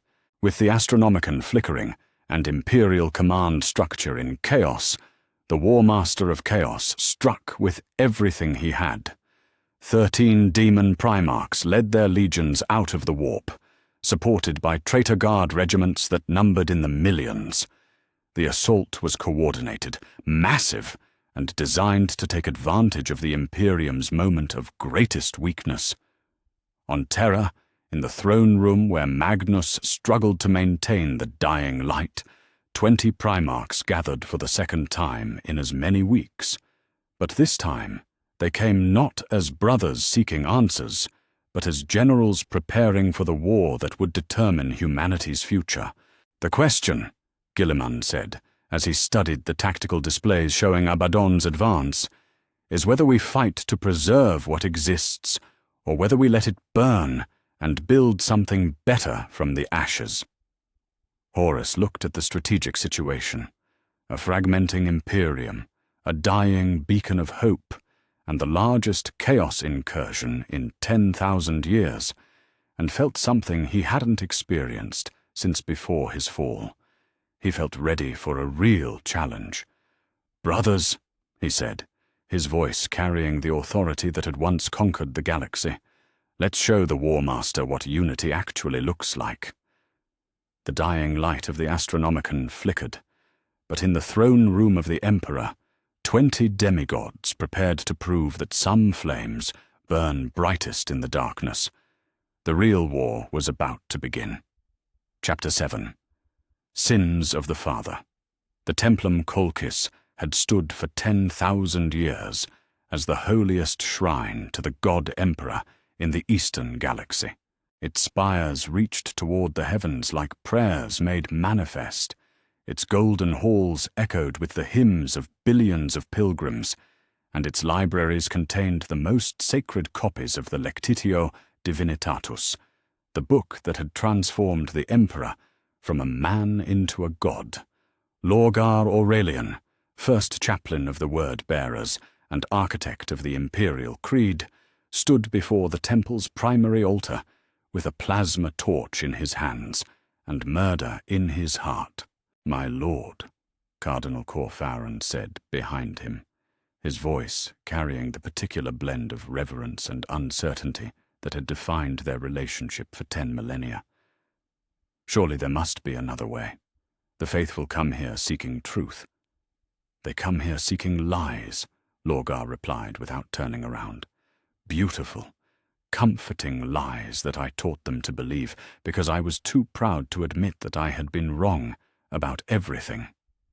He activated the plasma torch, and the first burst of superheated energy carved through the golden altar like a knife through flesh.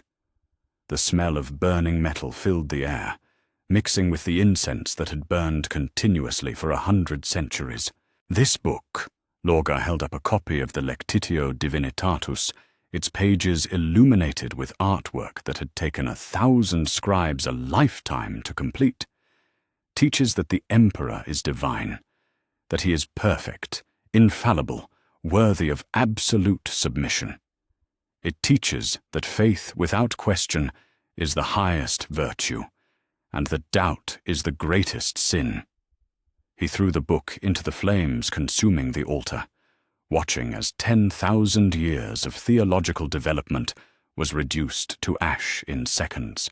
"I spent 10,000 years believing that worship was love, that submission was devotion, that the Emperor wanted to be a god. Lorgar turned to face the assembled word-bearers and clergy who had gathered to witness their Primarch's return. "I was wrong about all of it." Cardinal Corphiron stepped forward, his ancient face creased with confusion. "My lord, you speak of your father as if he were merely human." "He was human," Lorgar said simply. "Brilliant, driven, powerful beyond measure. But human, with human flaws, human fears, human failures. The Imperial Creed I created turned those flaws into virtues and those failures into divine mystery. It transformed a complicated, imperfect man into a perfect, unquestionable God. And in doing so, it made it impossible for anyone to actually learn from his mistakes."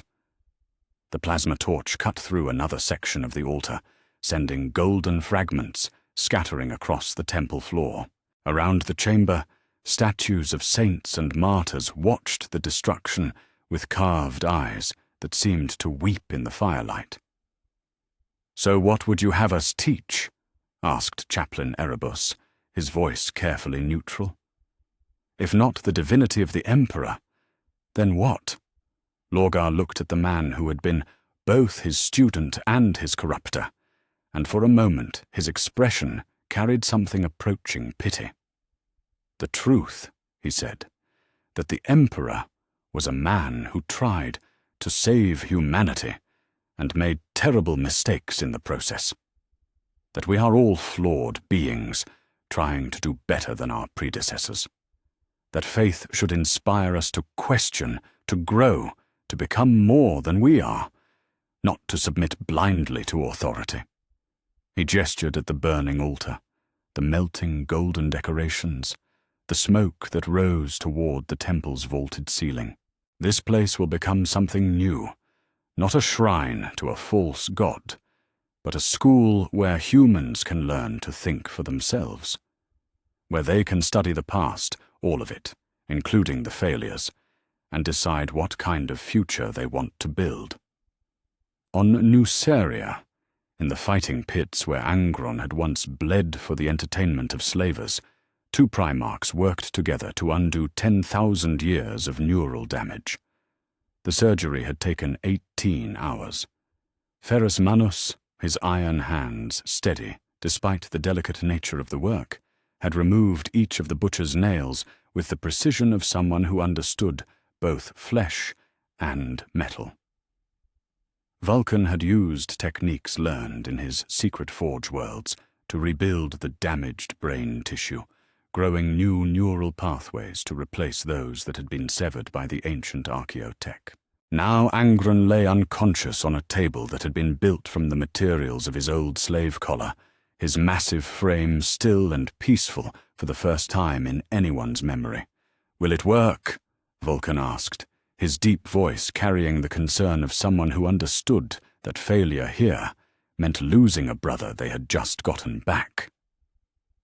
"Unknown," Ferrus replied, his attention focused on the biomonitors that tracked Angron's neural activity. The nails were integrated into his brain for over a century before his fall to chaos. The damage was extensive. We've repaired what we could, but there's no way to predict how his mind will adapt to their absence. They had been working for 3 days straight, using every piece of knowledge they had gained from their respective sons' attempts to understand the nails. The Iron Hand's obsession with cybernetics had provided detailed maps of neural machine interfaces. The Salamander's focus on protective technologies had contributed techniques for healing rather than replacing damaged tissue. "He may not be the same," Vulcan warned. "The Angron we knew was shaped by pain, by the constant pressure of the nails driving him toward violence. Without that pressure, he might remember who he was before the nails," Ferrus finished. "The gladiator who refused to abandon his fellow slaves even when offered freedom. The brother who fought for others rather than himself." On the monitoring station, Angron's brain activity began to change. The chaotic patterns that had defined his neural state for 10 millennia were smoothing out, becoming more regular. more human. Slowly, carefully, Angron opened his eyes. For the first time in over 10,000 years, they were clear, alert, free of the perpetual rage that had defined him since his discovery on Nuceria. When he spoke, his voice was quiet, thoughtful, utterly unlike the berserker roar his sons remembered. "I can think," he said, wonder filling his voice. "For the first time since I was a child, I can think without the pain." He looked at his brothers, tears streaming down his scarred face. "What have I done? What have I become?" Vulcan placed a gentle hand on Angron's shoulder. "You've been sick, brother. But now you can heal." Angron nodded slowly, his enhanced memory providing perfect recall of every atrocity he had committed under the influence of the nails.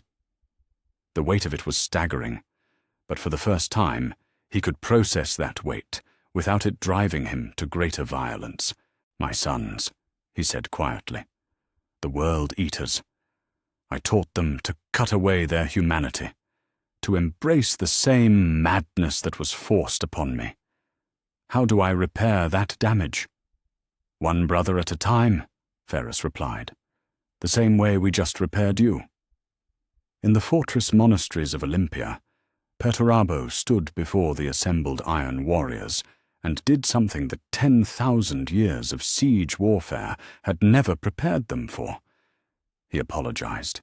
"I taught you wrong," the Primarch said, his voice carrying across the assembly hall where 1,000 of his sons had gathered to hear him speak. "I taught you that walls were the answer to every problem, that fortification was strength, that the only victory worth having was the one that ground your enemies to dust through attrition." Behind him, holographic displays showed the siege worlds of the Imperium, planets that had been transformed into fortress cities, where billions of humans lived in cramped, militarized conditions, existing only to serve the war machine. "I created this because I was bitter," Perturabo continued, "because I felt unappreciated, because I believed that the only way to prove our worth was to build things that could never be destroyed. But look what we built." He gestured at the displays. "Prisons, not fortresses. Prisons. Places where human creativity and joy go to die." Iron Father Calcator spoke up from the assembled warriors. "But Lord Perturabo, the fortress worlds have held against every assault. They are impregnable." "They are tombs," Perturabo replied bluntly. "Useful tombs, perhaps, but tombs nonetheless. Do you know what I learned during my exile? That the strongest defense isn't a wall. It's having something worth defending."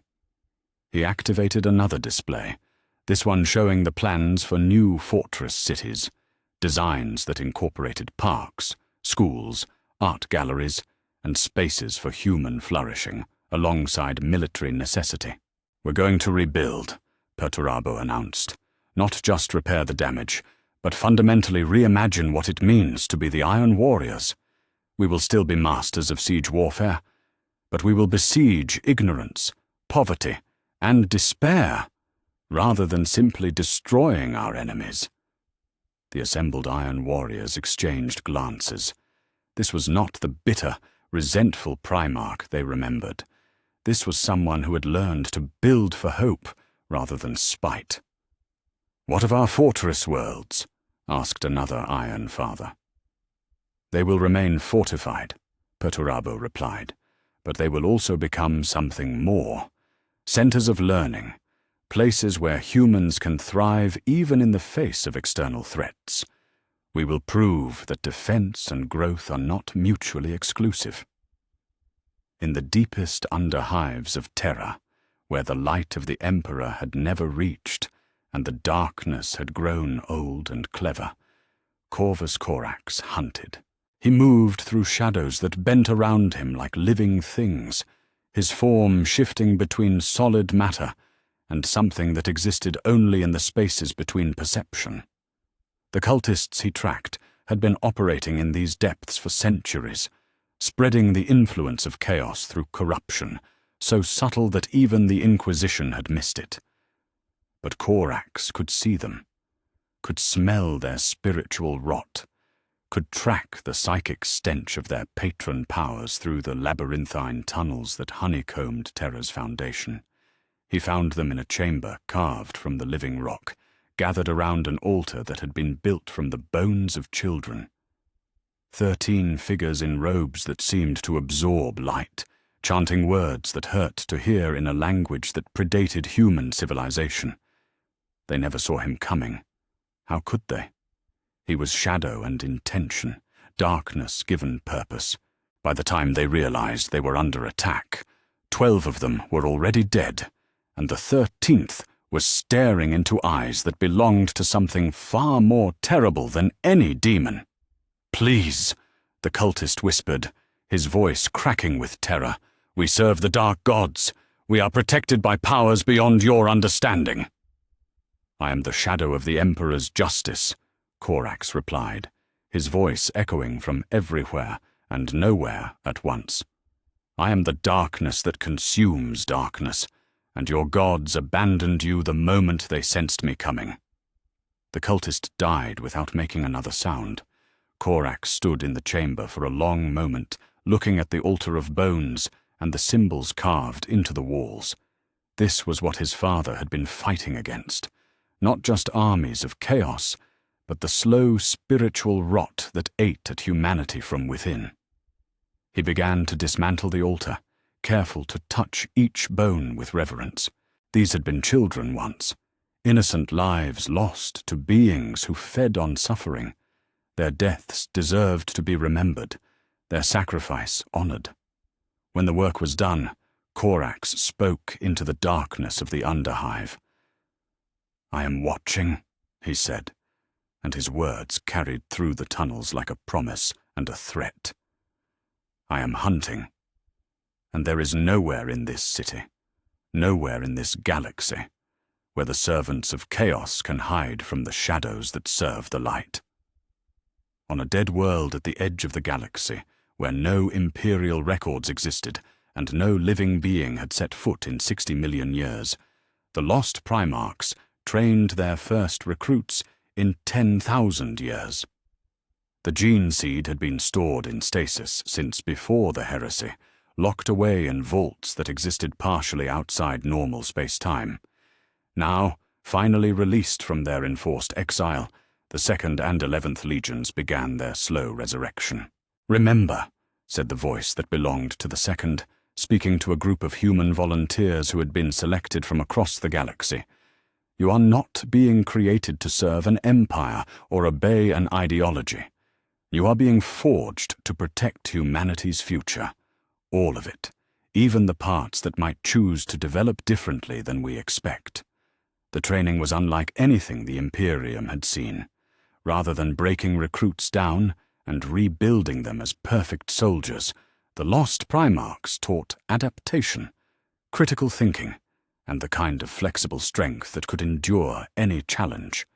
"Our father's greatest mistake," explained the 11th, "was believing that unity required uniformity, that humans had to be forced into a single pattern to survive. We will prove him wrong."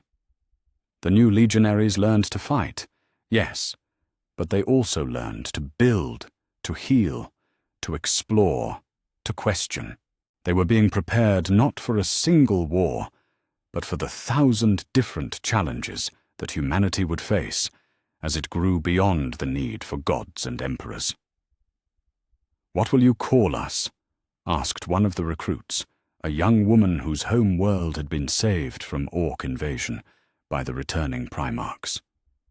The 2nd and 11th exchanged glances, their faces still somehow difficult to focus on directly, despite their physical presence. "You will choose your own name," the 2nd replied, "when you are ready, when you understand what you want to become, rather than what others want you to be." It was a small thing, a moment of choice in a galaxy that had been shaped by 10,000 years of enforced obedience. but it represented something new, the possibility that humanity could grow beyond its need for masters, beyond its dependence on figures of absolute authority. The age of redemption was beginning, and it would be built one choice, one moment of growth, one act of forgiveness at a time.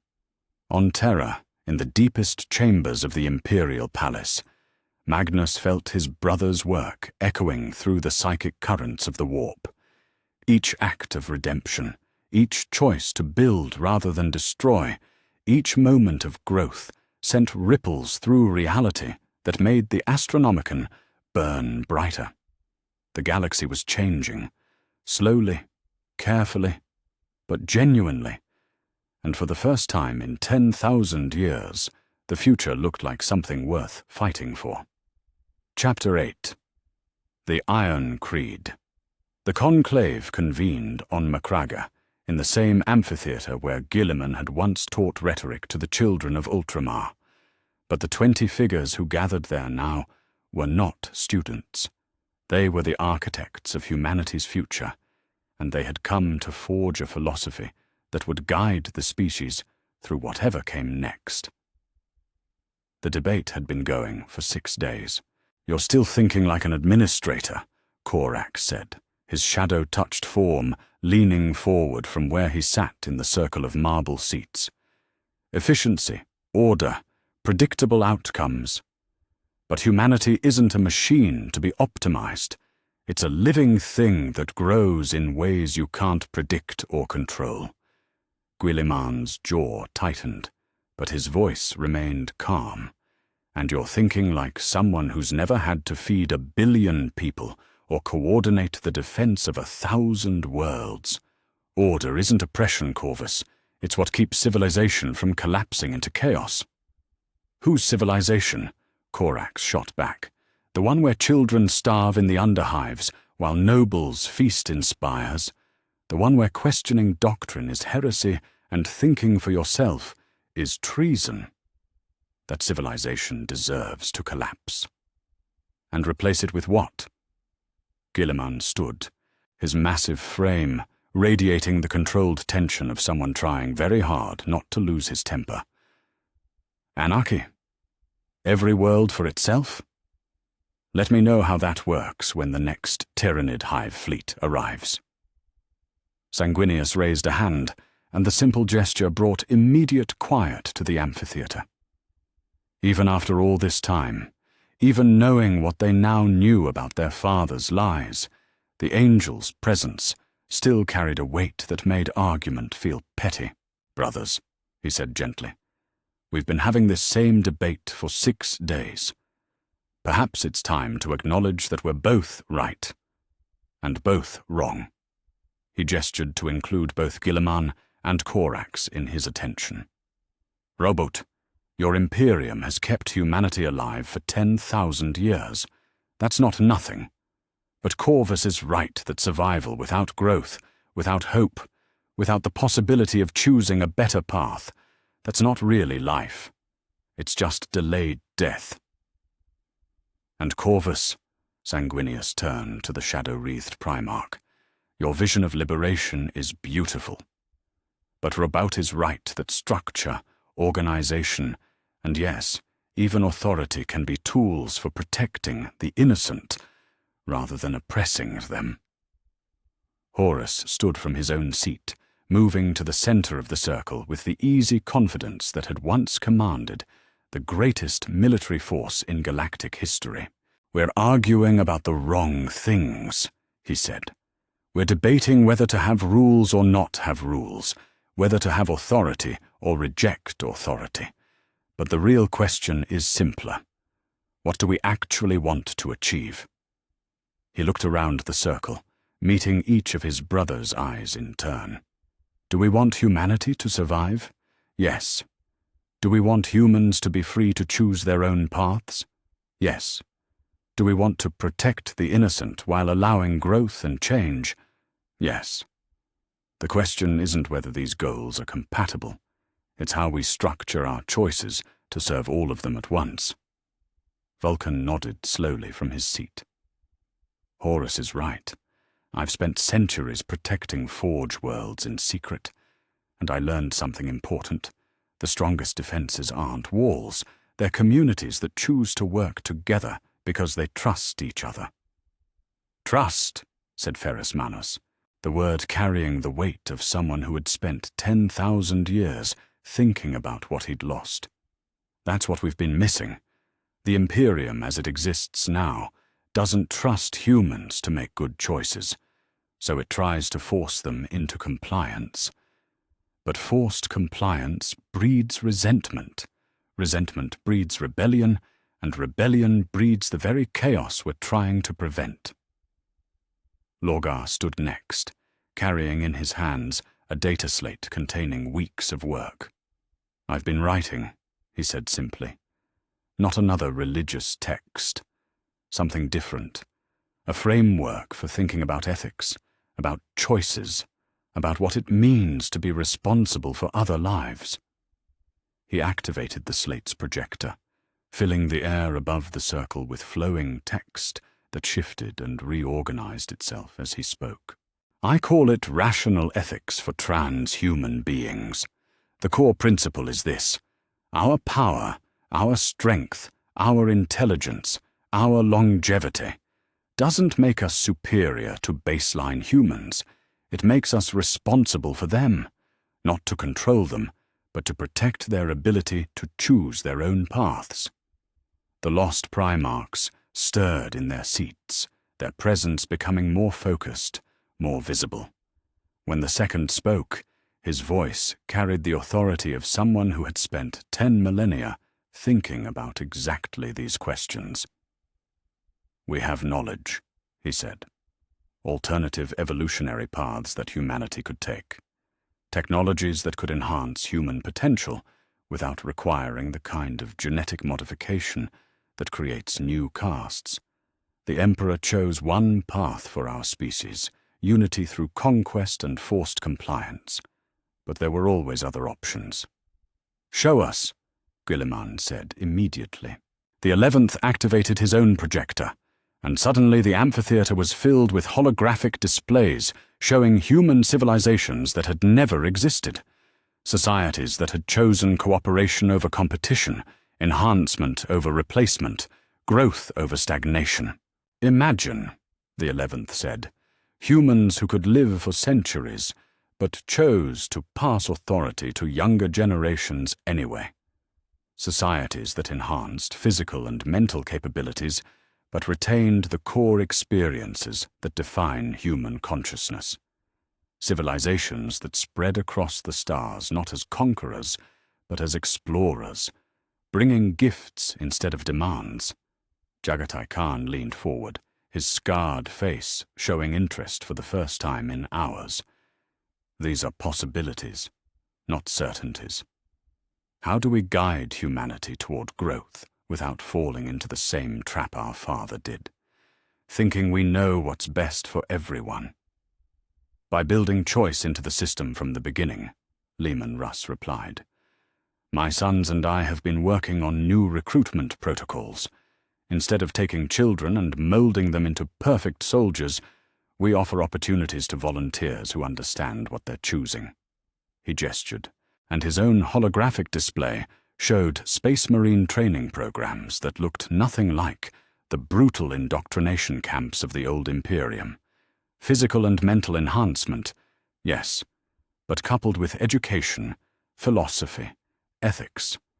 We create protectors who choose to serve because they understand what they're protecting, not because they've been programmed to obey.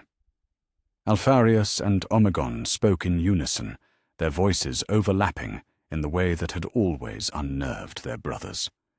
Information networks, transparent, accountable. Instead of hiding truth from the population, we give them the tools to evaluate it themselves. Instead of controlling what people know, we teach them how to think. The twins activated their own projector, showing communication networks that spanned the galaxy, but operated on principles of openness rather than control. No more secret police, no more thought crime, no more execution for asking questions. Instead, We build systems that assume humans are capable of handling the truth and choosing wisely when given accurate information. Perturabo stood, his expression showing something approaching excitement. We're talking about rebuilding civilization from the ground up. New cities, new technologies, new ways of organizing society. But this time, we build for growth instead of control. His display showed architectural plans that integrated military necessity with human flourishing, fortress cities that were also centers of learning, defensive positions that doubled as art galleries, walls that protected gardens instead of hiding prisons. The Iron Warriors will still be builders, Perturabo said, but we'll build for hope instead of fear. Magnus's voice reached them through the psychic link he maintained with his brothers, carried across the galaxy from his position on the Golden Throne. The Astronomicon has stabilized, he reported, and they could all feel the relief in his mental tone. I've learned to interface with the Throne's systems properly. The beacon is stronger now than it's been in millennia, and I can maintain it indefinitely. A cheer went up from the assembled Primarchs, the first truly joyful sound any of them had made since their return. More than that, Magnus continued, I can feel the psychic currents changing. Every choice you make toward growth instead of control, every act of trust instead of suspicion, every moment of hope instead of fear, it all strengthens the light. The warp itself is becoming calmer, more stable. Chaos feeds on despair and division, but it withers in the face of genuine unity. Sanguinius stood again, and this time his movement had the quality of a formal declaration. Then we have our answer, he said. Not Gilliman's order or Corax's freedom, but both. Not control or chaos, but choice. Not perfection imposed from above, but growth encouraged from within. He looked around the circle, his golden eyes bright with possibility. We create a new compact with humanity, not as their rulers but as their guardians, not as their gods but as their protectors. We offer them enhancement, education, opportunity, and choice, and we trust them to build something better than anything we could impose upon them. Horus moved to stand beside Sanguinius, and one by one their brothers rose to join them. When they were all standing, 20 figures united in purpose, Horus spoke the words that would define their new philosophy. The Iron Creed, he said, his voice carrying across the amphitheater and beyond, carried by psychic resonance to every corner of the galaxy. Absolute loyalty to humanity's well-being, not to any institution or ideology. Protection without domination. Guidance without control. Unity without uniformity. We swear, said 20 voices in unison, to serve not as masters, but as guardians. To protect not just human lives, but human choices. To build not just a civilization that can survive, but one that deserves to flourish.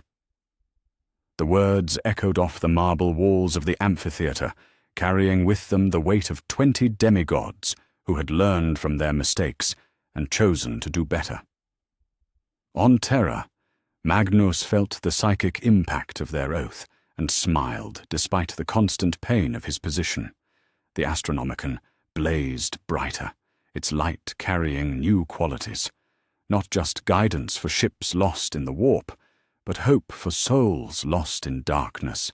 Across the galaxy, humans who had spent their lives under the boot of imperial oppression felt something shift in the fundamental nature of reality. The change was subtle, barely perceptible, but unmistakable to anyone who had dreamed of a better future. For the first time in 10,000 years, that future seemed possible. The Iron Creed had been forged. Now came the harder task, proving that it could work. In the amphitheater on Macraga, 20 brothers looked out at the stars and began planning the transformation of a galaxy. They had been created to be weapons in their father's war against chaos and ignorance. Now they would become something the galaxy had never seen before. Leaders who ruled through service, protectors who strengthened rather than controlled, and gods who chose to make themselves obsolete by teaching mortals to transcend the need for gods entirely. The age of redemption was ending. The age of hope was about to begin, and in the deepest currents of the warp, ancient powers that had fed on human suffering for millennia felt their influence waning as 20 sons of the Emperor chose to become something their father had never managed to be, worthy of the trust that had been placed in them. Chapter 9. The Great Reformation. 3 months after the Iron Creed had been forged, Captain Lysander of the Imperial Fist's Third Company stood in the ruins of what had once been the Adeptus Administratum's primary processing center on Vostroia, and tried to understand how everything had gone so catastrophically wrong. The building behind him was still smoking. The fires had been burning for 6 hours, ever since Alpha Legion operatives had arrived with evidence that the planetary governor had been selling guard regiments to slavers, while filing false reports claiming the troops had died heroically in battle. The evidence was incontrovertible. Shipping manifests, payment records, even voice recordings of the governor negotiating prices for human cargo. The population of Vostroia had responded to the revelations exactly as any sane group of people would when they learned their children were being sold into bondage by the man they'd trusted to protect them. They had torn the governor and his entire administration apart with their bare hands. "Captain," Sergeant Castellan said, approaching with a data slate and the expression of someone who had stopped expecting good news weeks ago. "Latest reports from across the sector. Similar uprisings on 14 worlds. The Alpha Legion's intelligence releases are destabilizing entire systems." Lysander accepted the data slate and read through reports that painted a picture of an Imperium coming apart at the seams, not through external conquest or chaos corruption, but through the simple expedient of telling people the truth about how they'd been governed for the past 10,000 years. "Has Primarch Dawn issued any guidance on how we should respond?" Lysander asked. "That's complicated, sir." Castellan looked uncomfortable. "The High Lords have declared all the returned Primarchs traitors under Article 7 of the Imperial Charter. Officially, we're supposed to arrest them on sight, but Primarch Dawn has issued counter-orders through the Legion command structure, claiming authority as the Praetorian of Terror." Lysander set down the data slate and looked out over the burning city. In the distance, he could see crowds of civilians building barricades, not to defend against external enemies, but to protect themselves from Imperial Guard units that remained loyal to the old power structure. "What do you think, Castellan? Are they traitors?" The sergeant was quiet for a long moment, considering the question with the care it deserved. "Sir, I've read the reports. The intelligence the Alpha Legion is distributing. It's all verified. Multiple sources, authenticated data chains, corroborating evidence.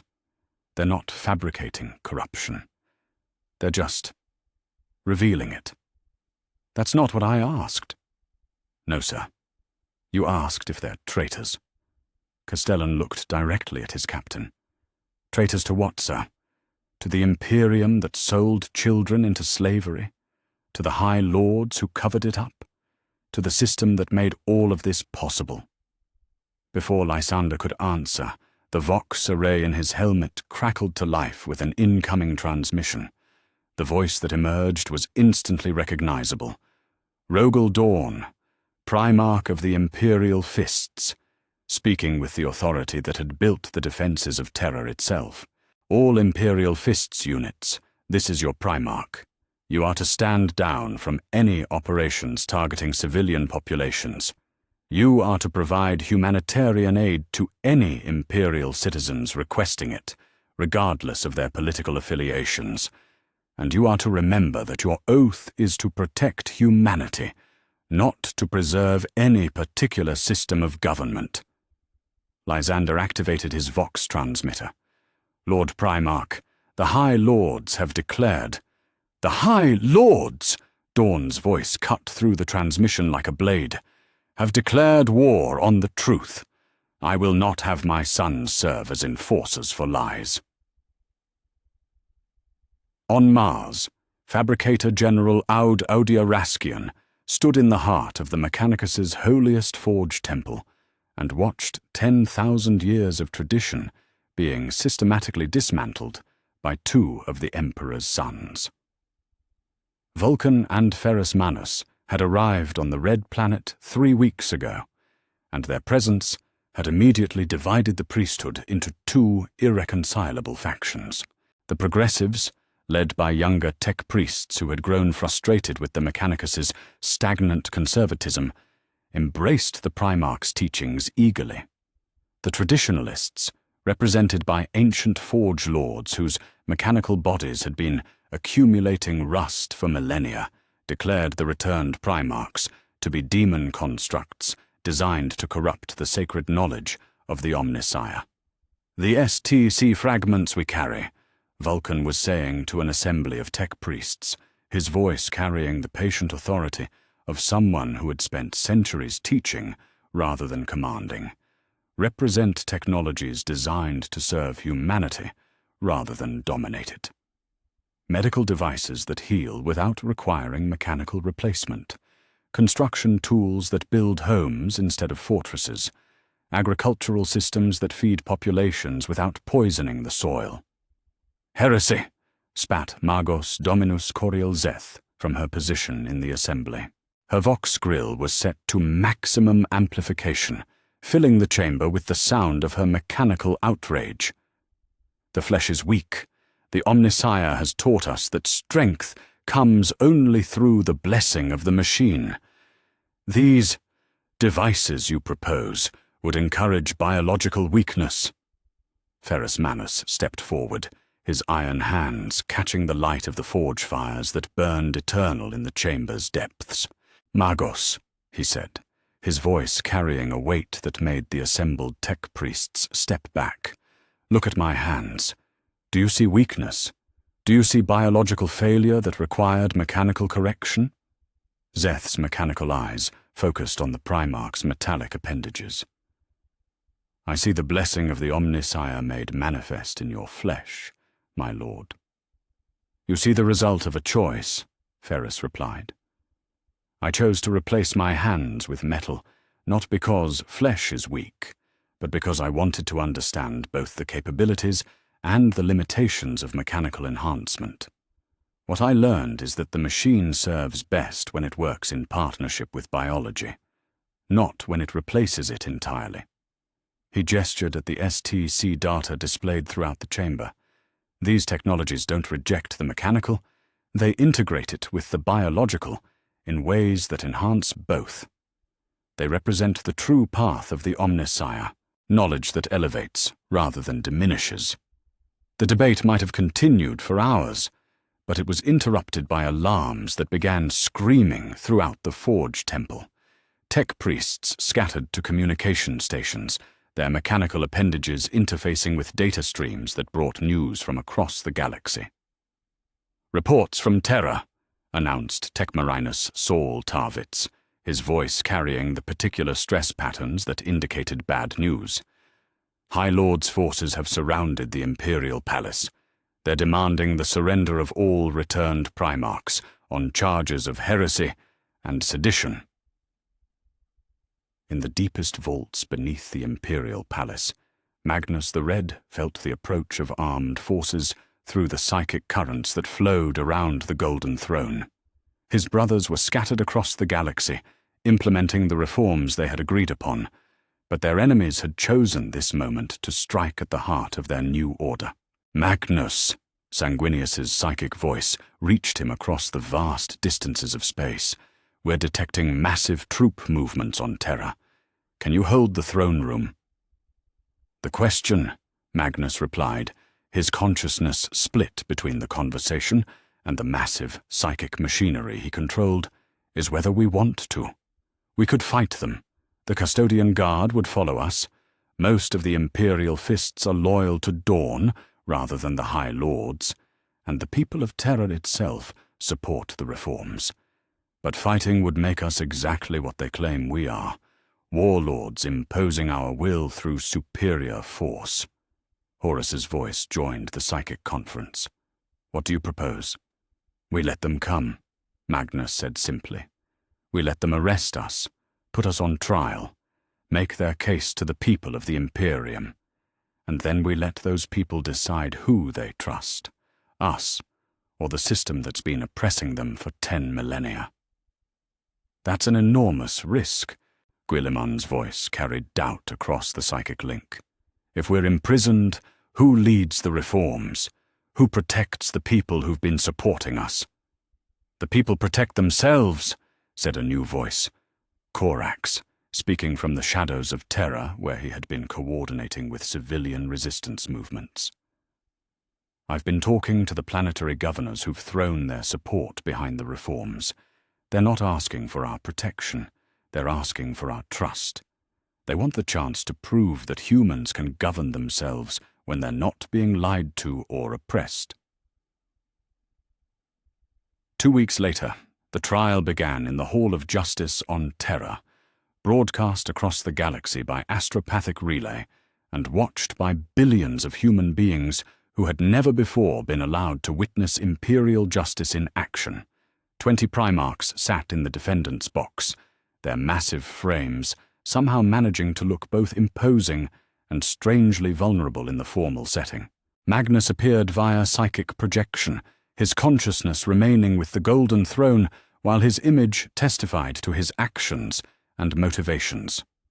High Lord Eckarth, serving as chief prosecutor for the remaining loyal High Lords, stood before a tribunal of imperial judges and made his opening statement with the confidence of someone who believed righteousness was on his side. "Citizens of the Imperium," he began, his augmetic voice carrying across the hall and beyond. "We gather today to judge beings who claim to be the Emperor's sons, but who have systematically undermined every institution that has kept humanity alive for 10,000 years. They have fomented rebellion, destroyed sacred sites, corrupted the minds of the faithful, and threatened the very foundations of imperial order." He gestured at the defendant's box. "They claim to act in humanity's interest, but their actions have brought nothing but chaos, division, and destruction. I ask you, is this the work of saviors, or the work of traitors who have learned to disguise their rebellion in the language of reform?" When it came time for the defense, Horus rose to speak on behalf of all his brothers. He had not been elected their spokesman. The role had simply fallen to him naturally, as it had during the Great Crusade. But this time, he spoke not with the authority of the War Master, but with the humility of someone who had learned the price of pride. "Lords and ladies of the tribunal," he began, "citizens of the Imperium, I stand before you not as your ruler, but as someone who has made terrible mistakes and learned from them.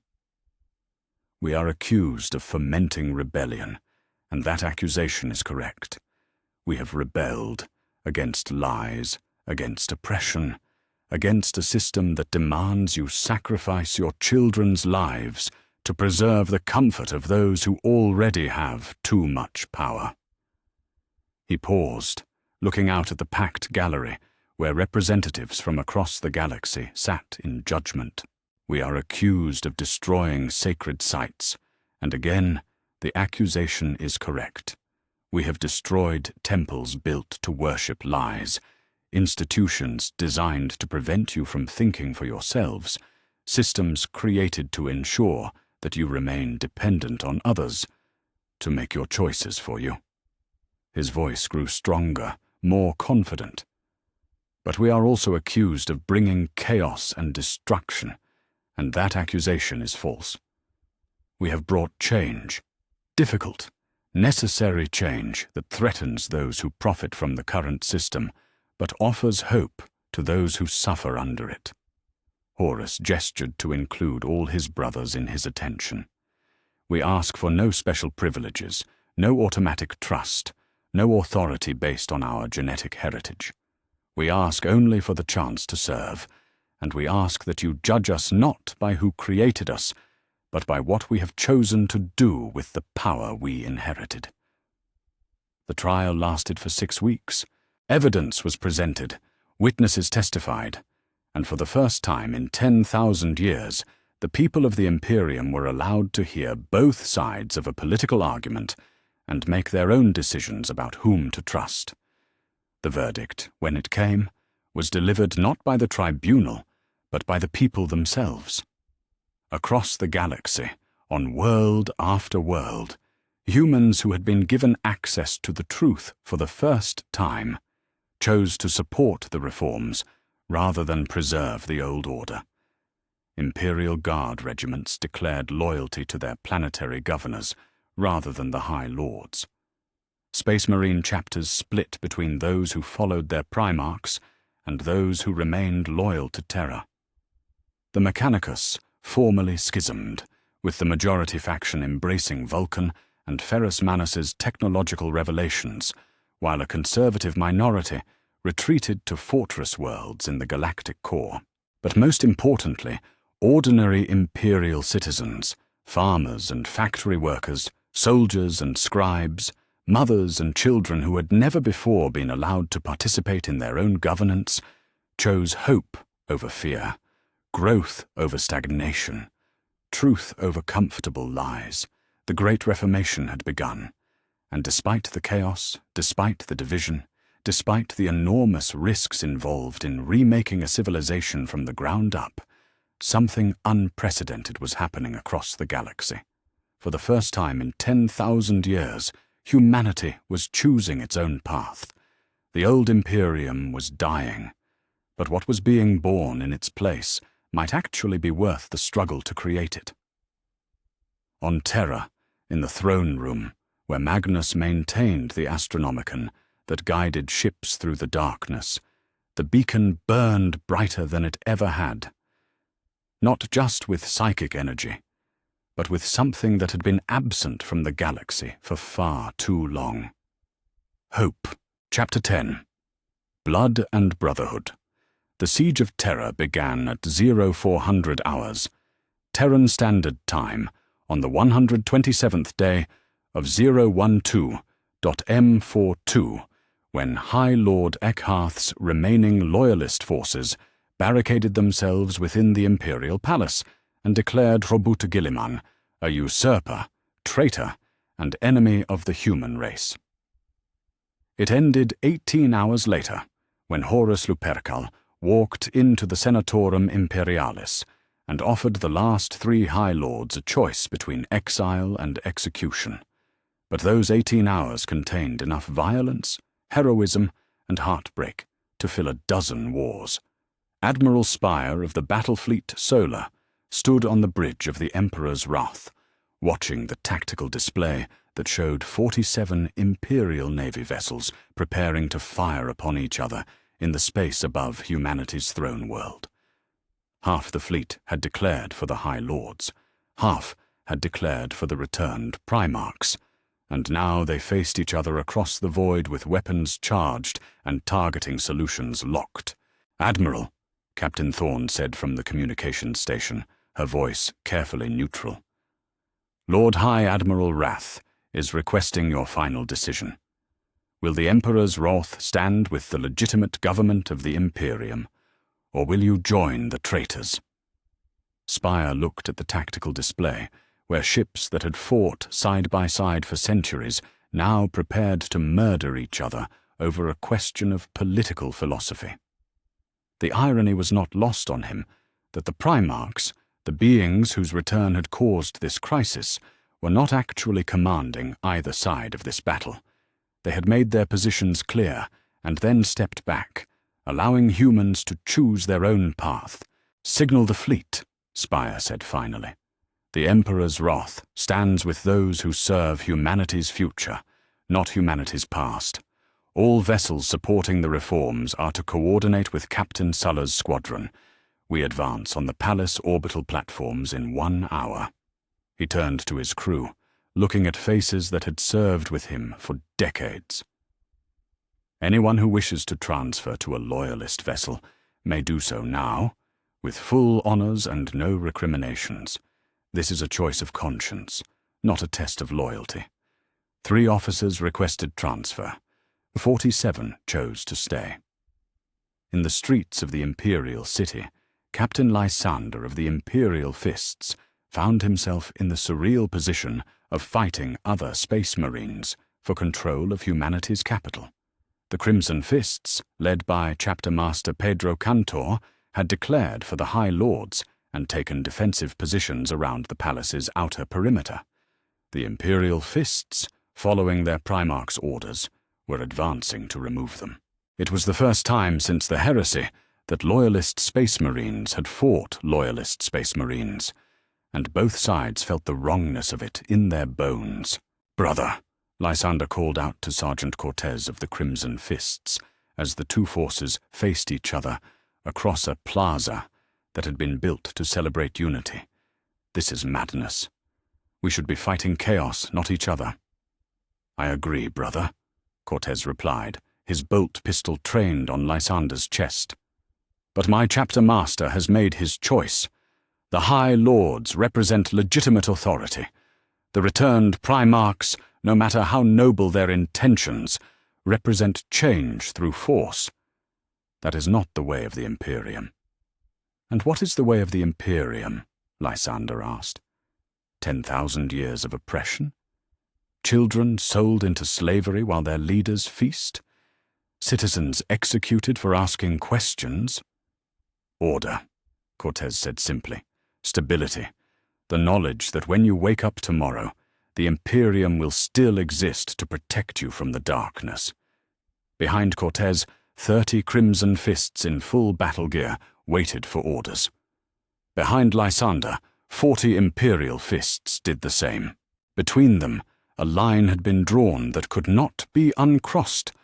The battle, when it began, was brief and terrible. Space Mariners fought with the efficiency that came from 10,000 years of training, but also with the hesitation that came from facing brothers they respected. No one wanted to be the first to kill, but everyone understood that mercy might mean death. In the end, superior numbers and position told. The Crimson Fists were forced to retreat toward the palace's inner defenses, leaving behind 7 dead Astartes and a plaza stained with the blood of humanity's protectors. Lysander knelt beside the body of Sergeant Cortez, who had died with a bolt round through his primary heart, and felt something break inside his chest. This was not what the Emperor's sons had returned to accomplish. This was not the future they had promised.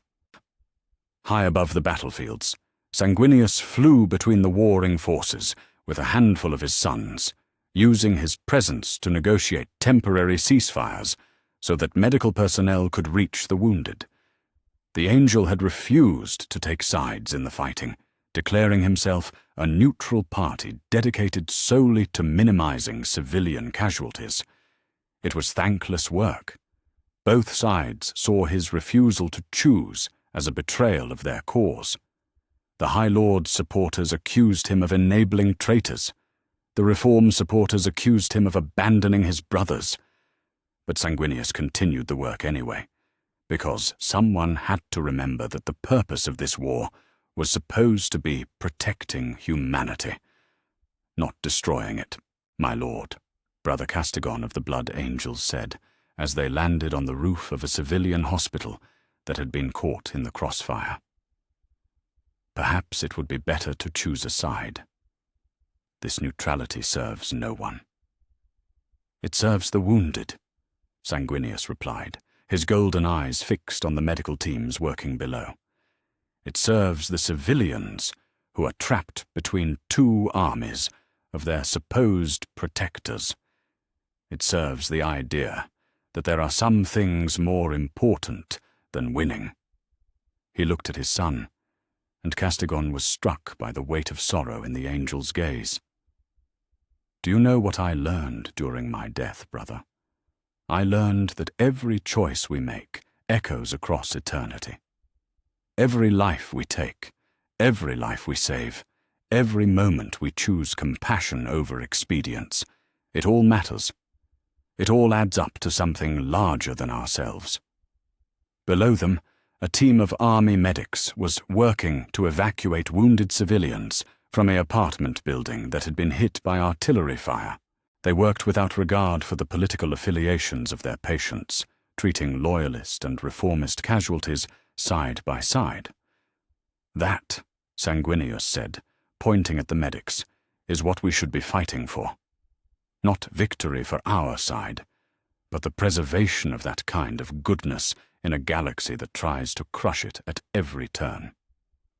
The tide of battle turned when Rogel Dawn arrived at Terra aboard the Phalanx, his fortress monastery ship that had defended the Imperial Palace during the original siege of Terra 10,000 years before. Dawn had been absent since the early days of the crisis, pursuing some private mission that he had shared with none of his brothers. Now he returned to find the throne world of humanity locked in civil war, with space marines killing space marines, while the enemies of mankind watched from the shadows and prepared to exploit the chaos. His response was immediate and decisive. "All Imperial Fist's forces," his voice boomed across every Vox channel on Terra. "You will cease fire immediately. Any Astartes who continues to shed the blood of his brothers after this moment will answer to me personally."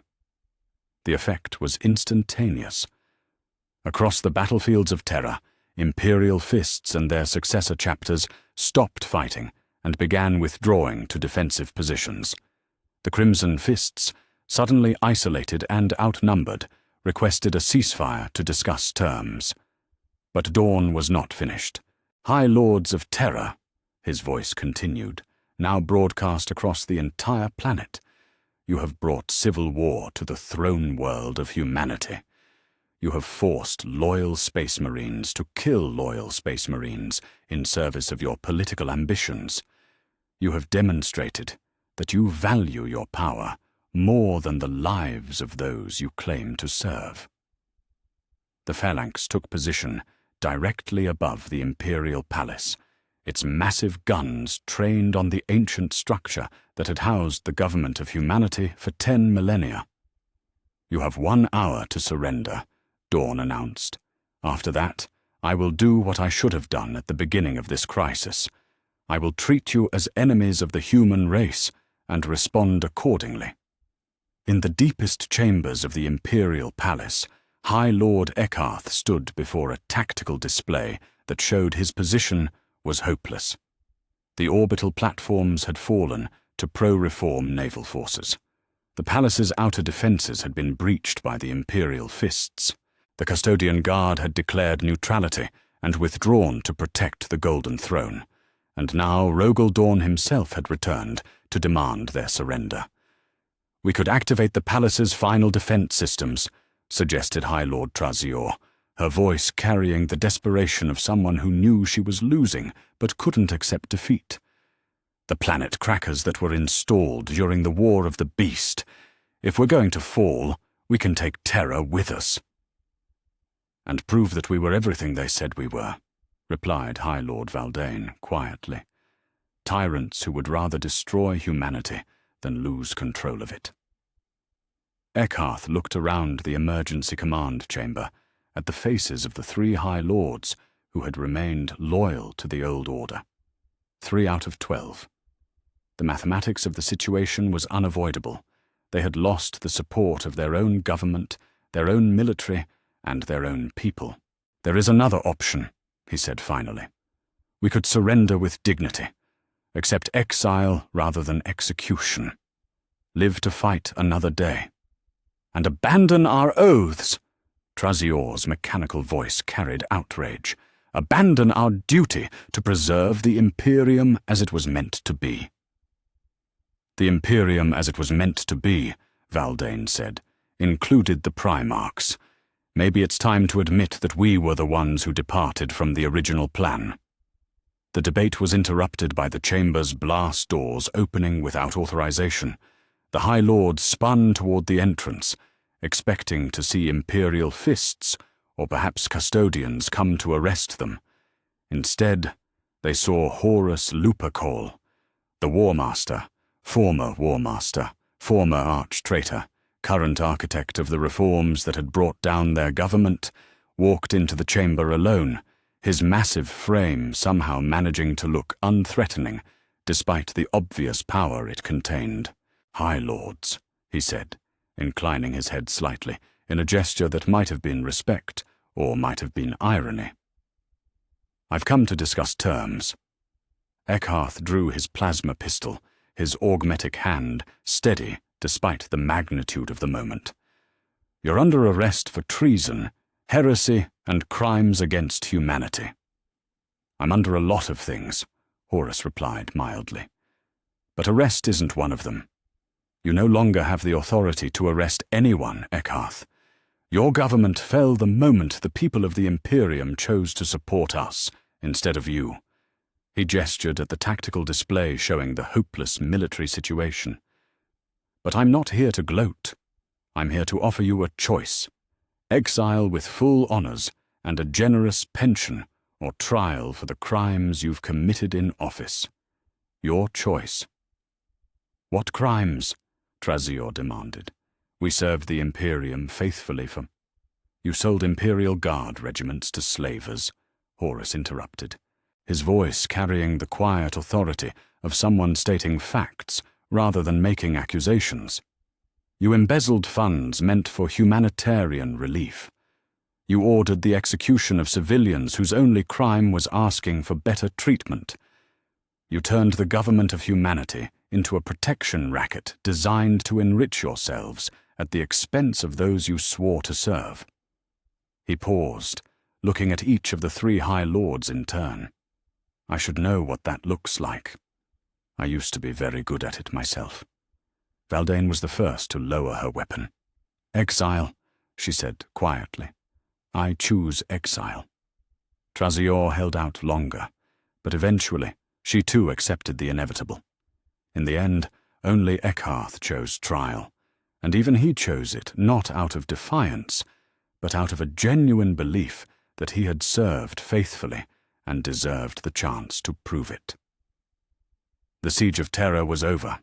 The old government of the Imperium had fallen, and for the first time in 10,000 years, humanity would have the chance to choose its own leaders rather than simply enduring the ones thrust upon it.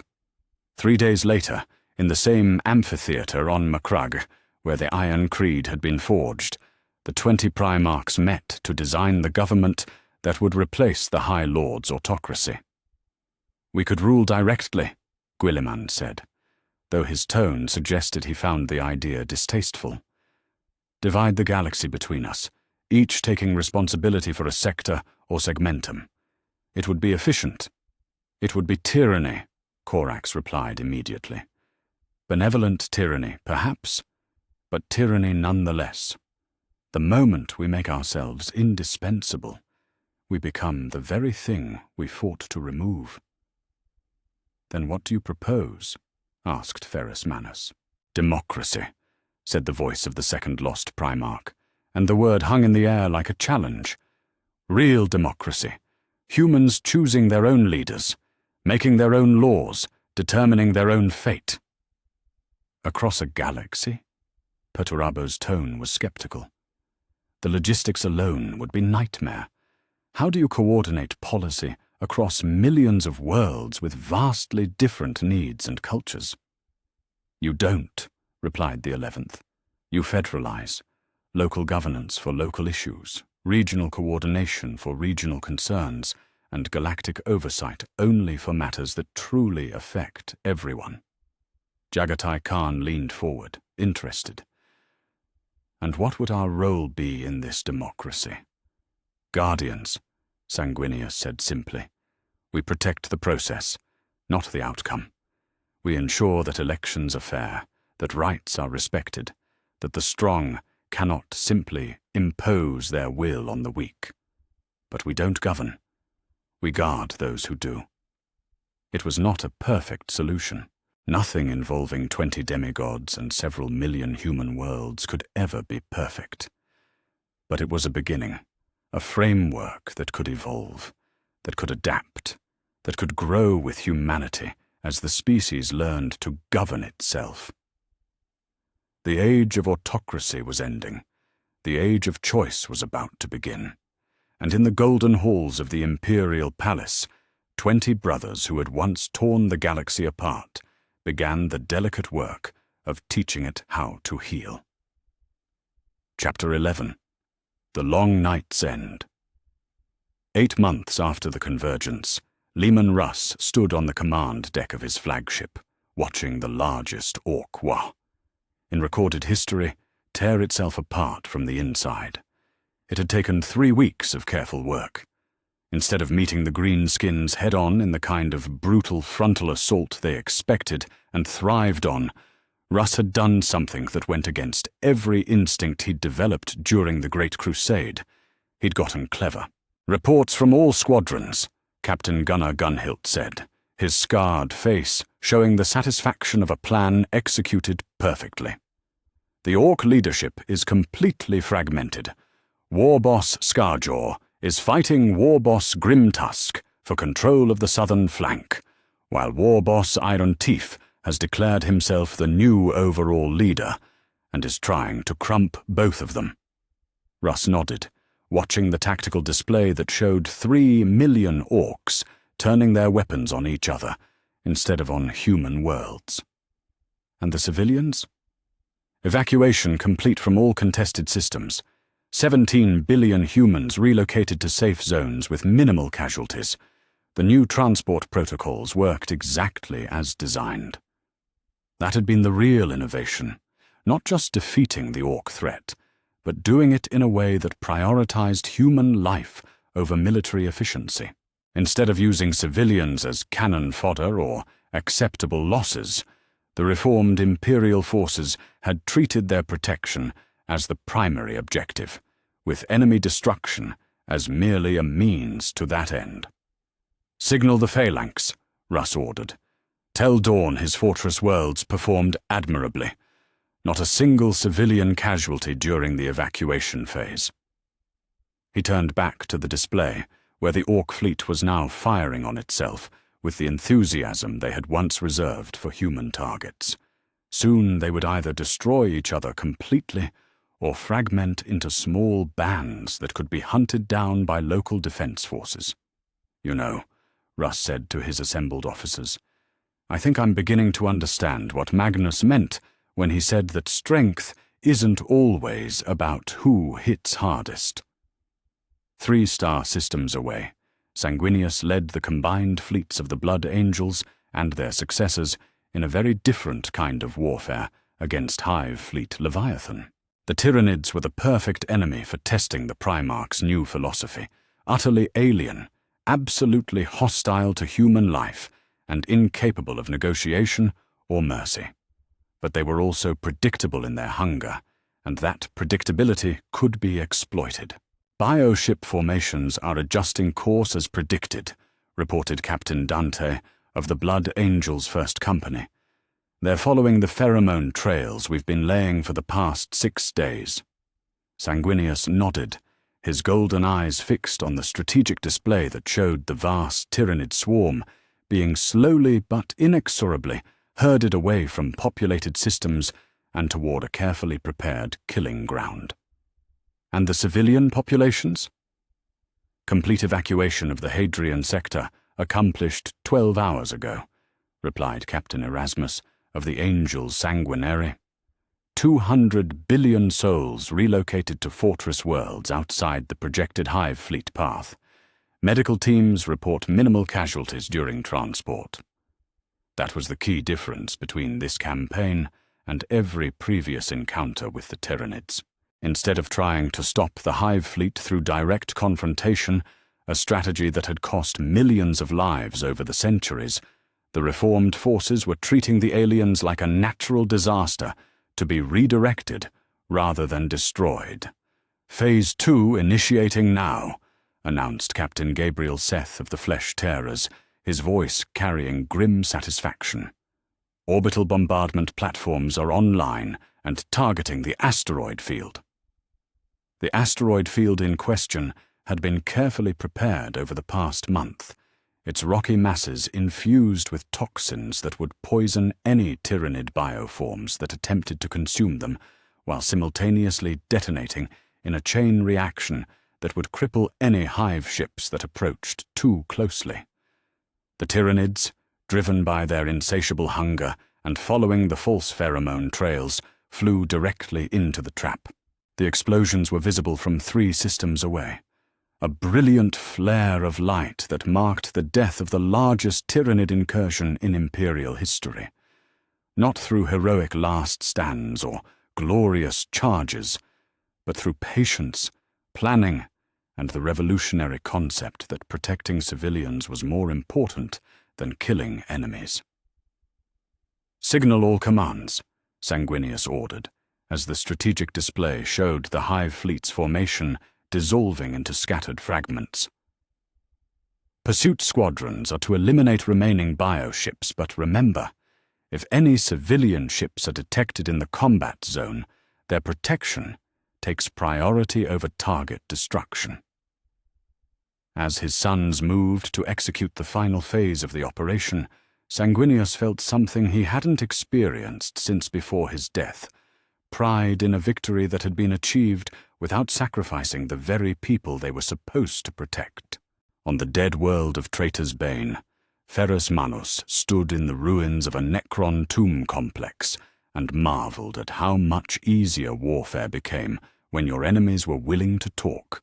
The awakening tomb worlds had been one of the greatest threats facing the reformed Imperium, ancient mechanical civilizations with technology that made Imperial science look like stone tools. But they were also, as it turned out, capable of reason. "Lord Primarch," Tech Adept Coriel Zeth said, her augmetic voice carrying excitement that her mechanical components couldn't entirely suppress. "The Necron negotiator is ready for the final agreement." Ferrus nodded, looking at the crystalline construct that had materialized in the center of the ruined chamber. The being that spoke through it called itself Sharek, the Silent King, and it had spent the past week in intensive negotiations with the Primarchs regarding the future of Necron-human relations. "Silent King," Ferrus said, inclining his head in the gesture of respect they had agreed upon, "have your dynasties reached a consensus?"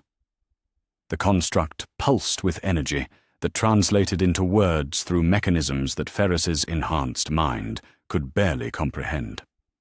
"The majority of tomb worlds accept the proposed territorial division. 17 systems in the galactic core will be ceded to the Necron dynasties in exchange for non-interference in human expansion and mutual defense agreements against chaos incursions." It had taken months of careful diplomacy to reach this point. The Necrons wanted to reclaim their ancient empire, but they also recognized that humanity now controlled too much of the galaxy to be simply swept aside. The humans wanted to continue expanding, but they also understood that trying to fight the awakening tomb worlds would be devastatingly costly. The solution had been typically pragmatic: divide the galaxy in a way that gave both species room to grow while creating mutual benefits through cooperation. "The technological exchange protocols?" Ferrus asked. "Acceptable. Limited sharing of non-militarized sciences. Human assistance with biotransfer research in exchange for Necron assistance with materials, science, and power generation." Ferrus felt a satisfaction that had nothing to do with conquest and everything to do with the unprecedented achievement of turning an existential threat into a trading partner. "Then we have an accord, Silent King. May it bring prosperity to both our peoples." The construct pulsed once in acknowledgement, then dissolved, leaving behind only a small beacon that would allow future communication between the two civilizations. Tech Adept Zeth approached, her mechanical appendages already analyzing the beacon's construction. "Lord Primarch, this represents a complete paradigm shift in Imperial policy. We're treating Xenos as equals rather than targets for destruction. We're treating them as rational beings capable of coexistence, Ferris corrected. The orcs and Tyranids were threats, because they can't coexist with human civilization. The Necrons are different. They want the same things we want: space to live, resources to sustain their people, and protection from forces that threaten them. There's no reason we can't share a galaxy that's large enough for both of us. Across the galaxy, on Terra, Magnus felt the psychic resonance of his brother's victories through the connection he maintained with the Golden Throne.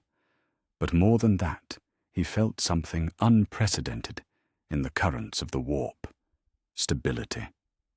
For the first time in 10,000 years, the Great Rift was beginning to close. It wasn't a rapid process. The tear in reality that had sundered the galaxy was too massive, too deeply rooted in fundamental forces, to heal quickly. But the edges were drawing together, the chaotic energies were calming, and ships were beginning to find safe passage through regions that had been impassable for centuries. "Magnus!" came Guilliman's psychic voice from across the void. "Are you seeing this? The warp storms in the Segmentum Pacificus are dissipating faster than our most optimistic projections." "I see it," Magnus replied, his consciousness split between the conversation and the vast psychic machinery he controlled. Every victory our brothers achieve, every peaceful resolution, every choice to protect rather than destroy, it all strengthens the barriers between real space and the warp. Chaos feeds on conflict, despair, and division. Unity, hope, and cooperation starve it. "More than that," came a new voice, Lorgar, speaking from Colchis, where he was establishing the first Academy of Rational Ethics. "The people are changing. I can feel it in their prayers, in their thoughts, in the way they approach daily choices. For the first time in millennia, humans are thinking of the future as something they can improve, rather than something they must simply endure." Magnus extended his awareness outward, touching the minds of billions of humans across the galaxy, and found that Lorgar was right. The despair that had defined imperial culture for so long was lifting, replaced by something that might actually deserve to be called hope. "There's more," Magnus said, his psychic voice carrying wonder. "I can feel him, our father. His body died months ago, but his soul, it's not gone. It's merging with the Astronomicon itself, becoming part of the psychic infrastructure that guides humanity through the darkness." On distant Macraga, Guilliman paused in his work of redesigning the galactic government. "You mean he's becoming a true god," Magnus finished. "Not the corpse emperor the ecclesiarchy worshipped, but something new. A protective spirit that exists in the warp itself, powered by human hope rather than human suffering." It was a transformation that had taken 8 months to complete, but now it was undeniable. Where once the Emperor had been a dying man, clinging to life through will and machinery, now he existed as something more fundamental, a psychic presence that strengthened whenever humans chose cooperation over conflict, growth over stagnation, hope over despair. On the craft world Ulthwe, Farsia Eldrad Ulthran stood before the assembled councils of the Eldar and spoke words that had not been uttered since the fall of their civilization 60 million years ago. "The Mon-Ke have surprised us," he said, his ancient voice carrying across the Wraithbone amphitheater where the greatest minds of his people had gathered. "Their crude, violent species has somehow managed to accomplish what we thought impossible. They have begun to heal the galaxy." The murmurs that arose from the assembly carried disbelief, skepticism, and something that might have been hope. "Farseer," said Spirit Seer Ayana Orienal, "surely you don't propose that we trust them. They are still young, still prone to violence and error. "I propose that we help them," Eldrad replied simply. "For the first time since our own fall, we have the opportunity to work with another species toward genuine galactic healing. The Primarchs have proven that they can learn from their mistakes, that they can choose wisdom over power, that they can build rather than simply destroy." He activated a holographic display that showed the galaxy as the Eldar's Farseers perceived it, not just the physical stars and planets, but the psychic currents that flowed between them. Where once there had been nothing but chaos and suffering, new patterns were emerging, patterns of growth, cooperation, and genuine progress.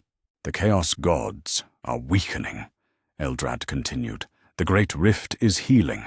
The Tyranids are being turned away without massive loss of life. The Orcs are fragmenting into manageable threats. Even the Necrons are showing signs of reasonable behavior." He paused, looking around at the assembled Eldar. When was the last time any of us could say that about the galaxy? The vote, when it came, was close but decisive. For the first time in 60 million years, the Eldar would emerge from hiding and offer their aid to another species. In the Outer Rim territories, where imperial authority had never been strong, the Lost Primarchs established something that had not existed since the Dark Age of technology: human colonies based on cooperation rather than conquest. The worlds they chose were empty, unclaimed by any existing civilization, but rich in resources and potential. The colonists were volunteers from across the galaxy, refugees from war zones, dissidents from oppressive regimes, idealists who wanted to build something better than what they had known. "The key insight," the second explained to a gathering of colonial administrators, "is that diversity is strength, not weakness. Each world can develop according to its own needs, its own culture, its own vision of what human civilization can become. We provide protection, resources, and coordination, but we don't impose uniformity." The settlements that resulted were unlike anything the galaxy had seen. Some chose high technology and urban development. Others preferred agricultural sustainability and close connection to their environment. Still others experimented with new forms of government, new approaches to education, new ways of organizing society. All of them shared certain common values: respect for individual choice, protection of the vulnerable, and commitment to growth rather than stagnation. But beyond that, they were free to become whatever they chose to be. "This is what our father's vision could have become," the 11th said, watching children play in streets that had never known the sound of artillery, "if he had trusted humans to make good choices when given the chance."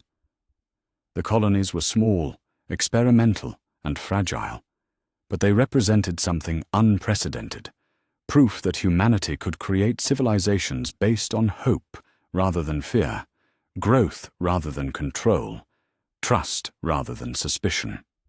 On Terra, in the deepest vaults beneath the Imperial Palace, 20 brothers gathered for the first time in months to assess what they had accomplished and plan for what came next.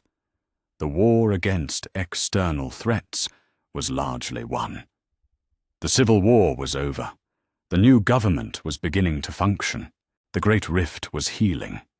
For the first time in 10,000 years, the galaxy looked like a place where humans might actually want to live.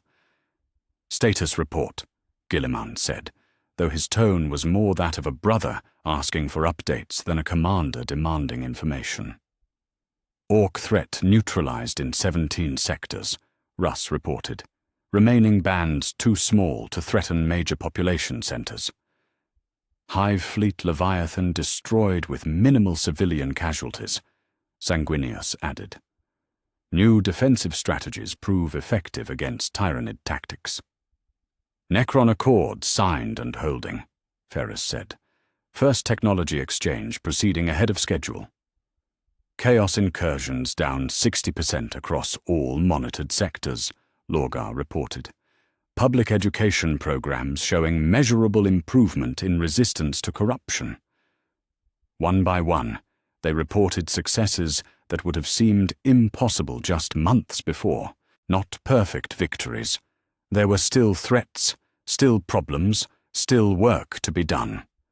But genuine progress, built on principles that actually served human well-being rather than simply preserving power. "There's one more thing," Magnus said, from his position merged with the golden throne. "Father wants to speak to us, all of us, one last time." The psychic presence that had once been the Emperor manifested in the chamber as a warm light that seemed to come from everywhere and nowhere at once. When he spoke, his voice carried the authority of someone who had transcended mortality without losing his love for those he had left behind. "My sons," he said, and the words carried 10,000 years of love, regret, and hope. "You have become what I always dreamed you could be. Better than me, wiser than me, worthy of the trust I placed in you." He paused, and they could feel his attention focusing on each of them individually. "The galaxy is not healed. It may never be completely healed. But it is healing. And that healing is your gift to the future, your proof that growth is possible, that beings capable of great power can choose to use it wisely." "What happens now?" Horus asked. "Now you teach the galaxy how to live without gods," the Emperor replied. "How to grow beyond the need for beings like us. How to become a civilization worthy of the stars." His presence began to fade, but his final words echoed in their minds long after he was gone. "I am proud of you, my sons. All of you. Build well." In the chamber beneath the imperial palace, 20 brothers looked at each other and saw not the weapons they had been created to be, but the guardians they had chosen to become. The long night was ending, and dawn was breaking across a galaxy that had learned, finally, to hope. Chapter 12. What we were meant to be. 5 years after the convergence, Robert Guilliman stood in the council chamber of Numa Krag and listened to reports that would have been impossible to imagine when his brothers first returned from death, exile, and corruption. Agricultural output in the Ultima Segmentum is up 47% over pre-reform levels, reported Senator Cassia Aurelia, the elected representative from the Ultramar worlds. The new cultivation techniques developed by the salamanders are proving remarkably effective on previously marginal worlds. Educational initiatives show similar success, added Senator Cortis from the Segmentum Solar. Literacy rates have increased by 60% in the past 3 years. More importantly, critical thinking assessments indicate that populations are becoming significantly more resistant to extremist ideologies and corruption. Guilliman nodded, making notes on his data slate as he had done 10,000 times before.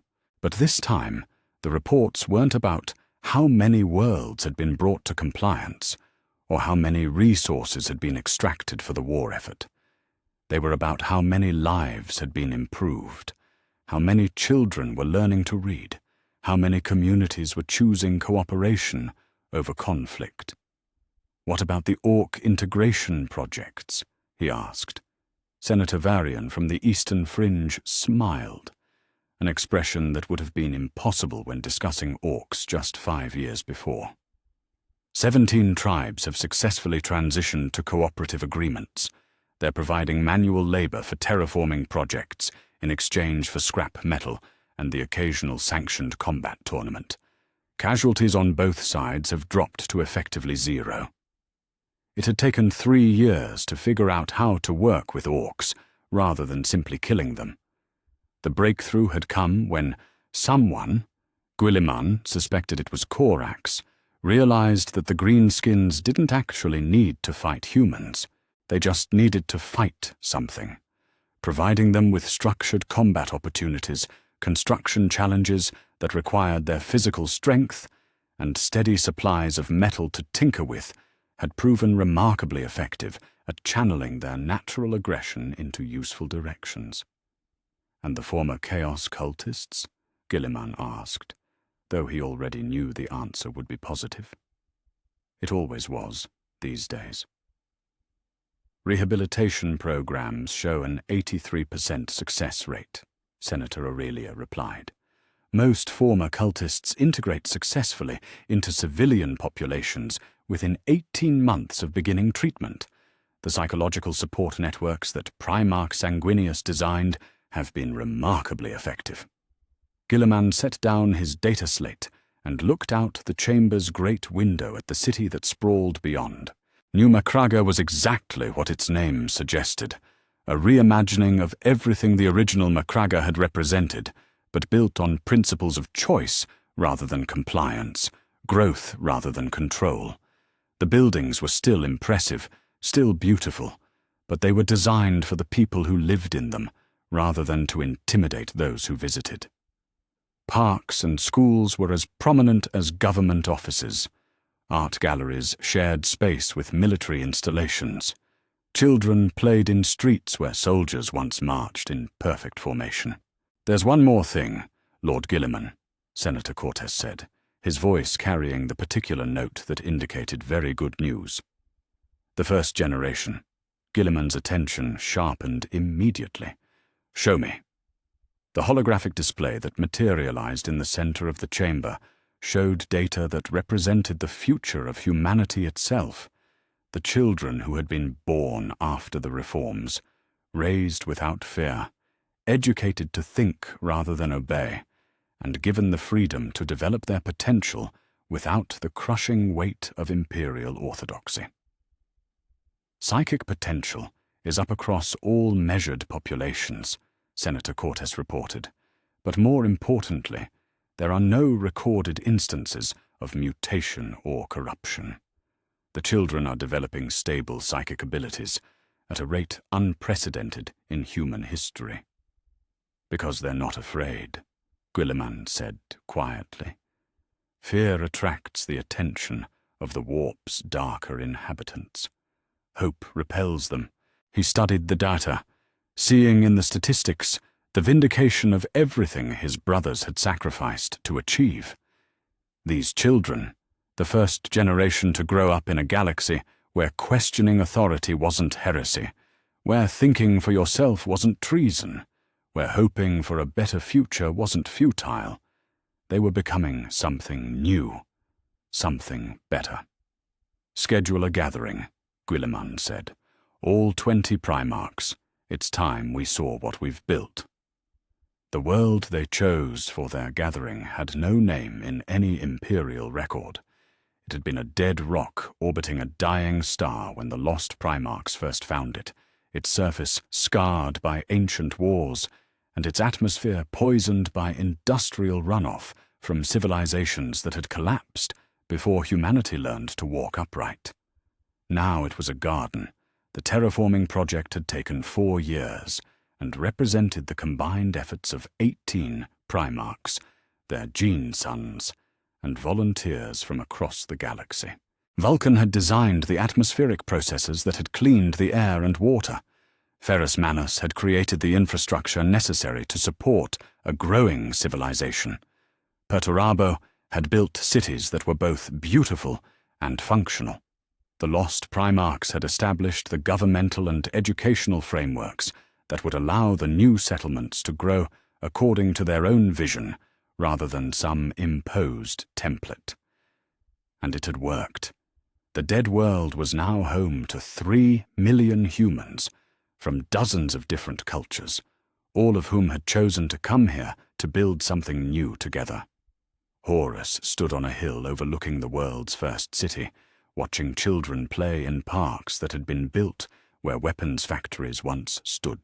The irony was not lost on him that the War Master who had once commanded the galaxy's greatest military force was now watching toddlers chase each other through gardens while their parents worked together to tend crops that would feed communities rather than armies. "Brother," Sanguinius said, approaching with the quiet grace that had defined him for so long, "you look thoughtful." "I was thinking about Father," Horus replied, "about what he would think of all this." Sanguinius followed his gaze to the children playing below. "I think he would be proud. This is what he dreamed of, isn't it? Humanity spreading across the stars, growing stronger, becoming something worthy of the cosmos." "But not the way he thought it would happen," Horus said. "He thought it would require conquest, domination, the imposition of a single vision across the entire galaxy. We've proved that wrong." Around them, the other Primarchs were arriving for what had become an annual tradition, a gathering where they could assess their progress, plan for the future, and simply spend time together as brothers rather than leaders of a galactic civilization. Magnus materialized as a psychic projection, his consciousness split between the gathering and his duties maintaining the Golden Throne. But the strain that had once marked his features was gone, replaced by the contentment of someone who had found meaningful work that served others rather than himself. "The Astronomicon is stronger than it's ever been," he reported. "Warp travel is safer than it's been since the dark age of technology. And the psychic pressure I've been feeling from our father's presence in the beacon, it's changing, becoming something warmer, more protective." Leman Russ emerged from the forest that covered the world's northern continent, his clothing simple and practical rather than ceremonial. He had spent the past 3 years exploring the galaxy's outer reaches, mapping new worlds and making contact with human settlements that had survived the long night in isolation. "Found 17 new colonies this year," he reported with characteristic brevity. "All of them chose to join the Federation rather than remain isolated. The word is spreading. There's a better way to live than just surviving." Jagatai Khan arrived on horseback, because some traditions were worth maintaining, even on worlds that had never seen natural horses before this one. His white scars had evolved into something unique in the galaxy's history, a space-mobile force dedicated to rapid response humanitarian aid, rather than conquest. "Famine relief on Kortos, 7 complete," he reported, dismounting with fluid grace. "Volcanic eruption would have killed millions under the old system. Under the new one, we evacuated the threatened populations and had them resettled on better worlds within 6 weeks." One by one, the Primarchs shared their reports, not of worlds conquered or enemies destroyed, but of lives saved, problems solved, and communities helped to flourish. Vulcan had been teaching advanced metallurgy to forge worlds that had previously relied on archaic and dangerous techniques. Ferrus Manus had been redesigning imperial technology to serve human needs rather than simply projecting power. Korax had been working with planetary governments to eliminate the systemic oppression that bred the kind of desperation that attracted chaos cults. Lorgar had established academies across the galaxy, where humans could study philosophy, ethics, and the kind of critical thinking that made them resistant to extremist ideologies. Angron, free of the butcher's nails and finally able to think clearly, had become an advocate for the oppressed and enslaved, using his legendary strength to break chains rather than forge them. Alfarius and Omegon had evolved their intelligence networks into something unprecedented, an information system designed to prevent problems before they became crises, to identify corruption before it could take root, to ensure that the powerful remained accountable to those they served. Even the former demon princes, Fulgrim, Mortarion, Perturabo, had found ways to channel their abilities toward constructive ends. Fulgrim worked with artists and cultural leaders to create beauty rather than destroy it. Mortarion used his knowledge of toxins and disease to develop medical treatments rather than weapons. Perturabo built defenses against natural disasters rather than fortresses for conquest. "The numbers don't lie," Guilliman said as they gathered in a circle on the hilltop, their massive forms somehow managing to look peaceful despite the obvious power they contained. "Human population growth is at its highest rate in 10,000 years. Technological advancement is accelerating. Psychic mutation rates are at historical lows. Chaos incursions have dropped by 90%. Xenos conflicts are at their lowest point since records began." "But?" Horus asked, because he could hear the qualification in his brother's voice. "But it's fragile," Guilliman admitted. "What we've built works because we're here to maintain it, to guide it, to protect it from those who would exploit it. The question is whether it can survive without us."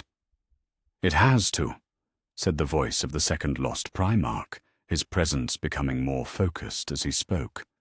"That's the entire point. We were never meant to rule forever. We were meant to teach humanity how to rule itself." The 11th lost Primarch nodded, his form shimmering in the way that indicated he was drawing on deep philosophical principles. "Father's greatest mistake was believing that humanity needed permanent guardians. Our greatest achievement has been proving that they need temporary teachers." Dawn, who had remained quiet throughout the gathering, finally spoke. "The defenses we've built aren't walls or fortresses. They're institutions, traditions, ways of thinking that will outlast any individual leader. That's the only way to ensure lasting peace." As the suns of the unnamed world began to set, painting the sky in shades of gold and amber, the 20 Primarchs looked out over the civilization they had helped to nurture. In the city below, lights were coming on in homes where families gathered to share meals and stories. Children were being tucked into beds where they could sleep without fear of war, famine, or oppression. Adults were making plans for futures that looked brighter than their pasts. It wasn't perfect. It would never be perfect. There were still problems to solve, still threats to face, still work to be done. But for the first time in human history, those problems seemed manageable. The threats seemed defeatable. The work seemed worthwhile. "You know," Magnus said, his psychic voice carrying across the gathering, "I can feel Father's presence in the Astronomicon. He's watching us, and I think he's proud." Mortarion, who had spent 10,000 years as a bitter enemy of their father, looked up at the stars where the beacon burned brighter than ever before. "He should be. We've done what he couldn't. We've built something that serves humanity instead of ruling it. We've become what he always wanted us to be," Sanguinius added quietly. "Protectors rather than conquerors, teachers rather than tyrants, brothers rather than weapons." The gathering was drawing to a close, as it always did, with each Primarch preparing to return to his own duties, his own sector of the galaxy, his own part in the great work of human civilization. But before they dispersed, Horus stood and looked around the circle at faces that had once been marked by conflict, betrayal, and 10,000 years of separation. "Father was right about one thing," he said, his voice carrying across the hilltop and beyond, carried by psychic resonance to every corner of the galaxy where humans looked up at the stars and dared to hope for something better. "We were meant to be better than him." He paused, looking out at the city below where children played without fear and adults built without conquest. "And perhaps," Horus said, his voice filled with something that had been absent from the galaxy for far too long, "we finally are." Above them, the Astronomicon pulsed with renewed strength, carrying not just guidance for ships lost in the dark, but a message of hope for souls lost in despair. Across the galaxy, on 10,000 worlds where humans had learned to trust each other instead of fearing their neighbors, that hope was taking root and growing into something unprecedented. The sons of the Emperor had come home at last, and they had brought with them the dawn of an age where humanity could finally become what it had always had the potential to be. Not perfect, but better. Not gods, but good. The galaxy was vast, dark, and full of dangers that would never entirely disappear. But for the first time in its history, it was also full of hope. And that, perhaps, was enough. In the deepest currents of the warp, where the thoughts and dreams of every human soul flowed together in streams of pure emotion, the presence that had once been the Emperor of mankind felt his son's triumph and smiled. They had learned what he never could, that love was stronger than fear, that trust was more powerful than control, that hope could illuminate even the darkest void. His work was finished. Theirs was just beginning, and the galaxy had never been in better hands.